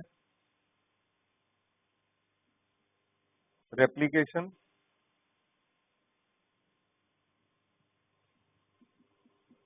transcription, translation. ठीक है जी, हम बस इधर जाना है अपने, डीएनए तो आरएनए बनाना है, आरएनए तो प्रोटीन बनानी है, अगला काम यही है। आज समझ आ गया, बस करो रिवाइज। ठीक है, डू इट परफेक्टली। एक गल याद रखो, जो तुसी पढ़ रहे हो वो तुसी किसी ऐसे पेपर लिए नहीं पढ़ रहे जिसके अंदर तुसी कहानी लिख के आनी है। कहानी कोई भी लिख देगा ना समझ के, तुसी एक ऐसे पेपर लिए पढ़ रहे हो जिसके अंदर कोई भी इंपोर्टेंट के अनइंपोर्टेंट कंसेप्चुअल के नॉन कंसेप्चुअल मीनस फैक्चुअल लाइन तुहाडे तो पूछी जा सकती है। कोई भी लाइन जो कॉन्सेप्चुअल है then you have to use your brain. Factual है तो तुहानू पता होना चाहिए लाइन इमेज सी, मैंने इमेज पढ़ी सी एनसीईआरटी के अंदर। ठीक है, फिर कॉन्सेप्ट सीख रहे हैं, कॉन्सेप्ट सिर्फ सीख रहे हैं चीज़ां याद रहन। ठीक है, अदरवाइज डायरेक्ट रट्टा लाने हैं तो चीज भुल जाती है, समझ के चीज याद करते हैं तो चीज याद रहती है। बट बेटा टाइम तो थोनू देना पएगा, टाइम थोनू देना पएगा। बायो नू 50% नहीं दे सकते तो एटलीस्ट 40% टाइम दे दो हुण, जिहड़ा टाइम बचया है तुहाडे कोल। अदरवाइज 360 मार्क्स की बायो है, 360 मार्क्स की बायो के अंदर अजे गरंटिड है 360 आउट ऑफ 360 लिते जा सकते हैं। ठीक है, तो हुण केमिस्ट्री है, केमिस्ट्री के अंदर भी तुसी नोटिस करोगे अगर तुसी एनसीईआरटीज़ का सहारा लै रहे हो। ठीक है, अगर तुसी एनसीईआरटीज़ नू उमें ही इंपोर्टेंस दे के चल रहे हो जिमें एनसीईआरटी नू इंपोर्टेंस दे के चल रहे हो बायो के अंदर, ऑर्गेनिक केमिस्ट्री ते इनऑर्गेनिक केमिस्ट्री, तो उस केस के अंदर तुसी 100% मार्क्स लै जाओगे ऑर्गेनिक ते इनऑर्गेनिक। फिजिकल तो राजे ज्यादा न्यूमेरिकल बेस्ड होंदी है, जो टीचर ने क्लास च समझाता जो तुसी समझ लिया उहदे बेसिस के उपर सोल्व हो जाती है। ठीक है, रही गल फिजिक्स की, फिजिक्स के अंदर मॉडर्न फिजिक्स के अंदर तुहाडी एनसीईआरटी बहुत हेल्प करेगी। मॉडर्न फिजिक्स है जिहड़ी उहदे लई तुहानू एनसीईआरटी जरूर पढ़नी पएगी, टीचर कहे ना कहे। टीचर कहे मैंने हर एक लाइन लिखवा दी एनसीईआरटी की। ठीक है, एनसीईआरटी की हर एक लाइन ना मैं लिखवा सकदा, पिछले 10 सालों तो मैं एनसीईआरटी समझाने लग्या होया है, ना कोई और समझा सकता जिन्हें एनसीईआरटी खोली हुई पहली बार है। समझ गए, उन्होंने लगेगा मैंने एनसीईआरटी समझाती, और पेपर के अंदर एनसीईआरटी चो कोई ऐसा पॉइंट पूछ लेगा चक के जिहड़ा इमेजिन भी नहीं किया जा सकता। खुद गए यार कि रद्दी लाइन पूछी है, एग्जामिनर की लाइन को देख के टीचर भी यह गल बोलेगा, बट अपने नंबर कट जाएंगे। मतलब ये तीनों चीज़ों के अंदर एनसीईआरटी को पूरी इंपोर्टेंस दे के चलना। बाकी फिजिक्स है फॉर्मूला बेस्ड आ रही है, फॉर्मूला बेस्ड का मतलब लोगों को क्वेश्चन ही नहीं समझ आ रहा एग्जामिनर पूछ की रहा है। सब तो पहला क्वेश्चन समझो, दूजे नंबर पे फॉर्मूला अप्लाई किमें करना है वो समझो बस। बहुत बड़े बड़े न्यूमेरिकल नहीं आ रहे, बहुत बड़े बड़े मतलब 15-15 20 मिनट लगते हैं ना जो न्यूमेरिकल सोल्व करने लिए वो नहीं आ रहे। और हुण इस बार जो पेपर दस रहे हैं तुहानू उहदे अंदर तुहानू नीट के अंदर भी ग्रे वो मिलेगी ऑप्शन भी तुसी ये क्वेश्चन कर सकते हो या ये क्वेश्चन कर सकते हो। तो बेटा टाइम सेम रखा है अजे तक इन्होंने। 180 क्वेश्चन किन्ने मिनट च करने सीगे, 180 मिनट। हुण क्वेश्चन किन्ने हो गए पेपर के अंदर 210, ते 210 क्वेश्चन किन्नी देर च पढ़ने हैं 180 मिनट के अंदर। ये तो गड़बड़ करती है इन्होंने। कुछ क्वेश्चन ऐसे हैं जो अपने तो सोल्व नहीं होंगे, but we have to read that question. ਤੇ ਉਹਨਾਂ ਨੂੰ ਰੀਡ ਕਰਨ ਦੇ ਅੰਦਰ ਆਪਾਂ ਕਿੰਨਾ ਟਾਈਮ ਵੇਸਟ ਕਰ ਜਾਾਂਗੇ? ਐਟਲੀਸਟ 1 ਮਿੰਟ ਵੇਸਟ ਕਰ ਜਾਾਂਗੇ। ਤਾਂ ਹੁਣ ਆਪਾਂ ਨੂੰ ਪ੍ਰੈਕਟਿਸ ਹੋਰ ਤਰੀਕੇ ਨਾਲ ਕਰਨੀ ਪਏਗੀ ਵੀ ਆਪਣੀ ਇਲੀਮੀਨੇਸ਼ਨ ਸਿਸਟਮ ਫਾਸਟ ਹੋ ਜੇ। ਆਪਾਂ ਨੂੰ ਪਤਾ ਹੋਵੇ ਵੀ ਦੋਨਾਂ ਚੋਂ ਕਿਹੜਾ ਕੁਐਸਚਨ ਕਰਨਾ ਹੈ ਫਟਾਫਟ। ਮੇਰੀ ਗੱਲ ਸਮਝ ਗਏ? ਪਰ ਅਜੇ ਦੇਖੋ, ਜੇ ਇਹਨਾਂ ਨੇ ਨੰਬਰ ਆਫ ਕੁਐਸਚਨਸ ਵਧਾਏ ਆ ਤਾਂ ਇਹਨਾਂ ਨੂੰ ਟਾਈਮ ਵੀ ਵਧਾਉਣਾ ਚਾਹੀਦਾ ਮੇਰੇ ਹਿਸਾਬ ਨਾਲ। ਤਾਂ ਇਹਨਾਂ ਨੂੰ ਹੁਣ ਤੁਹਾਨੂੰ 210 ਮਿੰਟ ਦੇਣੇ ਚਾਹੀਦੇ ਆ ਪੇਪਰ ਨੂੰ ਸੋਲਵ ਕਰਨ ਲਈ। ਪਰ ਮੈਨੂੰ ਨਹੀਂ ਲੱਗਦਾ ਇਹ 210 ਮਿੰਟ ਤੁਹਾਨੂੰ ਦੇਣਗੇ। ਤਾਂ ਇਹਨਾਂ ਦੀ ਗੇਮ ਸਮਝ ਆ ਗਈ ਹੋਏਗੀ ਤੁਹਾਨੂੰ ਵੀ ਪੜ੍ਹ ਕੁਐਸਚਨ ਵੀ ਦੇਖਦੇ ਆ ਤੇਰੇ ਅੰਦਰ ਕਿੰਨੀ ਐਕੂਰੇਸੀ ਹੈ ਵੀ ਦੋਨਾਂ ਚੋਂ ਕਿਹੜਾ ਕੁਐਸਚਨ ਕਰਨਾ ਤੈਨੇ। ਸੋਚ ਫਟਾਫਟ। ਅਦਰਵਾਈਜ਼ ਲੋਕਾਂ ਦਾ ਪੇਪਰ ਤਾਂ 180 ਕੁਐਸਚਨਾਂ ਦਾ ਪੂਰਾ ਨਹੀਂ ਹੋ ਰਿਹਾ। 180 ਕੁਐਸਚਨਸ ਦਾ ਪੇਪਰ ਜੋ ਆਪਣੇ ਸਾਹਮਣੇ ਆਉਂਦਾ ਹੈ 180 ਮਿੰਟ ਦੇ ਅੰਦਰ ਪੂਰਾ ਨਹੀਂ ਕਰ ਪਾ ਰਹੇ 90% ਲੋਕ। ਤਾਂ ਇਸ ਦਾ ਮਤਲਬ 210 ਵਾਲਾ 220 ਵਾਲਾ ਉਹ ਹੋਰ ਪੰਗਾ ਹੋ ਗਿਆ। ਪਰ ਆਪਾਂ ਨੂੰ ਹੁਣ ਹੋਰ ਐਕੂਰੇਟ ਹੋਣਾ ਪਏਗਾ, ਮੈਨੇ ਕਿਆ ਕਰਨਾ ਹੈ ਕਿਆ ਨਹੀਂ ਕਰਨਾ, ਕਿਆ ਕਰਨਾ ਹੈ ਕਿਆ ਨਹੀਂ ਕਰਨਾ। ਠੀਕ ਹੈ, ਚਲੋ ਐਨੀਵੇਜ਼ ਆਪਾਂ ਇਹਦੀ ਵੀ ਪ੍ਰੈਕਟਿਸ ਕਰਕੇ ਆਪਣੇ ਆਪ ਨੂੰ ਹੋਰ ਬੈਟਰ ਬਣਾਉਣ ਦੀ ਕੋਸ਼ਿਸ਼ ਕਰਾਂਗੇ। ਬਟ ਬੇਟਾ ਹੁਣ ਥੋੜੇ ਜਿਹੇ ਆਪਣੇ ਆਪ ਨੂੰ ਹੋਰ ਰਿਫਾਰਮ 'ਚ ਲਿਆਓ, ਹੋਰ ਬੈਟਰ ਲੈਵਲ ਦੇ ਉੱਪਰ ਲਿਆਓ ਤਾਂ ਕਿ ਆਪਾਂ ਬੈਟਰ ਕੰਪੀਟੀਸ਼ਨ ਕਲੀਅਰ ਕਰ ਸਕੀਏ। ਮੈਂ 1000 ਵਾਰ ਸਮਝਾ ਦਾਂਗਾ, ਮੈਂ 1000 ਵਾਰ ਸਮਝਾ ਦਾਂਗਾ, ਤੁਸੀਂ ਨੋਟਿਸ ਕਰਨਾ ਹੈ ਤੁਹਾਡਾ ਫੇਰ ਵੀ 100% ਹੈ ਜਿਹੜਾ ਤਦ ਹੀ ਹੋਏਗਾ ਜੇ ਤੁਸੀਂ ਘਰ ਜਾ ਕੇ ਖੁਦ ਮੱਥਾ ਮਾਰੋਗੇ। ਸਭ ਤੋਂ ਪਹਿਲੀ ਬੁੱਕ ਆਉਂਦੀ ਹੈ NCERT, ਜਿਹਦੇ ਨਾਲ ਤੁਸੀਂ ਮੱਥਾ ਮਾਰਨਾ ਹੈ। ਸਮਝ ਲਿਆ ਨਾ ਕਲਾਸ? ਸੈਕਿੰਡ ਨੰਬਰ ਤੇ ਰਾਜੇ, ਜੇ ਤੁਸੀਂ ਟਾਈਮ ਕੱਢ ਲਓ ਬੋਰਡ ਬੂਸਟਰ ਪੜਨ ਦਾ, ਬੋਰਡ ਬੂਸਟਰ ਤੁਹਾਨੂੰ ਇੰਨਾ ਇੰਟੈਲੀਜੈਂਟ ਬਣਾ ਦੇਗਾ, ਇੰਨਾ ਇੰਟੈਲੀਜੈਂਟ ਬਣਾ ਦੇਗਾ ਵੀ ਤੁਹਾਨੂੰ NCERT ਬਹੁਤ ਈਜ਼ੀ ਲੱਗਣੀ ਸ਼ੁਰੂ ਹੋ ਜਾਏਗੀ। ਤੀਜੇ ਨੰਬਰ ਤੇ ਮੈਂ ਤੁਹਾਨੂੰ NCERT ਦੇ ਹੈਂਡ ਰਿਟਨ ਨੋਟ ਦਊਂਗਾ, ਜੋ NCERT the line to line ਹੱਥ ਨਾਲ ਲਿਖੀ ਹੋਈ ਹੈ। ਉਹ ਬਾਰ-ਬਾਰ ਪੜਨ ਲਈ ਹੈ, ਬਾਰ-ਬਾਰ ਬਾਰ-ਬਾਰ ਬਾਰ-ਬਾਰ। ਕਹਿਣ ਦਾ ਮਤਲਬ, ਜਦੋਂ ਮੈਨੂੰ ਪਤਾ ਹੈ ਵੀ ਮੈਨੂੰ ਮੋਲੀਕੂਲਰ ਬੇਸਿਸ ਆਫ ਇਨਹੈਰੀਟੈਂਸ ਪੜ੍ਹੇ 15 ਦਿਨ ਹੋ ਗਏ, ਚਲੋ ਇੱਕ ਵਾਰ ਮੋਲੀਕੂਲਰ ਇਨਹੈਰੀਟੈਂਸ ਦੁਆਰਾ ਪੜ੍ਹ ਦਈਏ, ਚਲੋ ਪ੍ਰਿੰਸੀਪਲਸ ਆਫ ਇਨਹੈਰੀਟੈਂਸ ਦੁਆਰਾ ਪੜ੍ਹਦੀ ਹੈ, ਚਲੋ ਬਾਇਓਟੈਕ ਇੱਕ ਵਾਰ ਦੁਆਰਾ ਪੜ੍ਹਦੀ ਹੈ। ਉਹਦੇ ਲਈ ਹੈ ਇਹ, ਉਹਦੇ ਲਈ ਨਹੀਂ ਹੈ। ਆਪਣੀ ਫਾइल 'ਚ ਇਕट्ठे करी जा रहे हैं, वो कोई बात नहीं, बाद में रिवाइज कर लेंगे, बाद नहीं आनी। ਉਹ ਕਾਗਜ਼ ਉੱਤੇ ਪਏ ਦੇ ਪਏ ਰਹਿ ਜਾਣਗੇ। ਉਹ ਕਾਗਜ਼ਾਂ ਦਾ ਤਦ ਫਾਇਦਾ ਹੈ ਅਗਰ ਤੁਸੀਂ ਬਾਰ-ਬਾਰ ਪੜ੍ਹ ਰਹੇ ਹੋ ਉਹਨਾਂ ਨੂੰ। ਮੇਰੀ ਗੱਲ ਸਮਝ ਆ ਰਹੀ ਹੈ ਤੁਹਾਨੂੰ? ਠੀਕ ਹੈ, ਤੇ ਉਹ ਨੋਟਸ ਮੈਂ ਤੁਹਾਨੂੰ ਦੇ ਦਿੰਦਾ ਮੋਲੀਕੂਲਰ ਬੇਸਿਸ ਆਫ ਇਨਹੈਰੀਟੈਂਸ ਦੇ ਵੀ, ਪਰ ਕਦੋਂ ਪੜ੍ਹਨੇ ਹੈ? After NCERT। ਫਸਟ NCERT, ਅਗਰ ਬਹੁਤ ਸ਼ਿੱਦਤ ਵਾਲੇ ਬੱਚੇ ਹੋ ਤੁਸੀਂ, ਬਹੁਤ ਰਿਸਕ ਨਾ ਲੈਣ ਵਾਲੇ ਬੱਚੇ ਹੋ, ਉਸ ਤੋਂ ਬਾਅਦ ਬੋਰਡ ਬੂਸਟਰ, ਉਸ ਤੋਂ ਬਾਅਦ ਜਿਹੜੇ ਨੋਟਸ ਮੈਂ ਤੁਹਾਨੂੰ ਦੇ ਰਿਹਾ ਬਾਰ-ਬਾਰ ਪੜ੍ਹੀ ਜਾਣੇ, ਬਾਰ-ਬਾਰ ਬਾਰ-ਬਾਰ। ਠੀਕ ਹੈ, ਚਲੋ ਕੱਲ ਕੰਪਲੀਟ ਕਰਦੇ हैं इस चैप्टर को।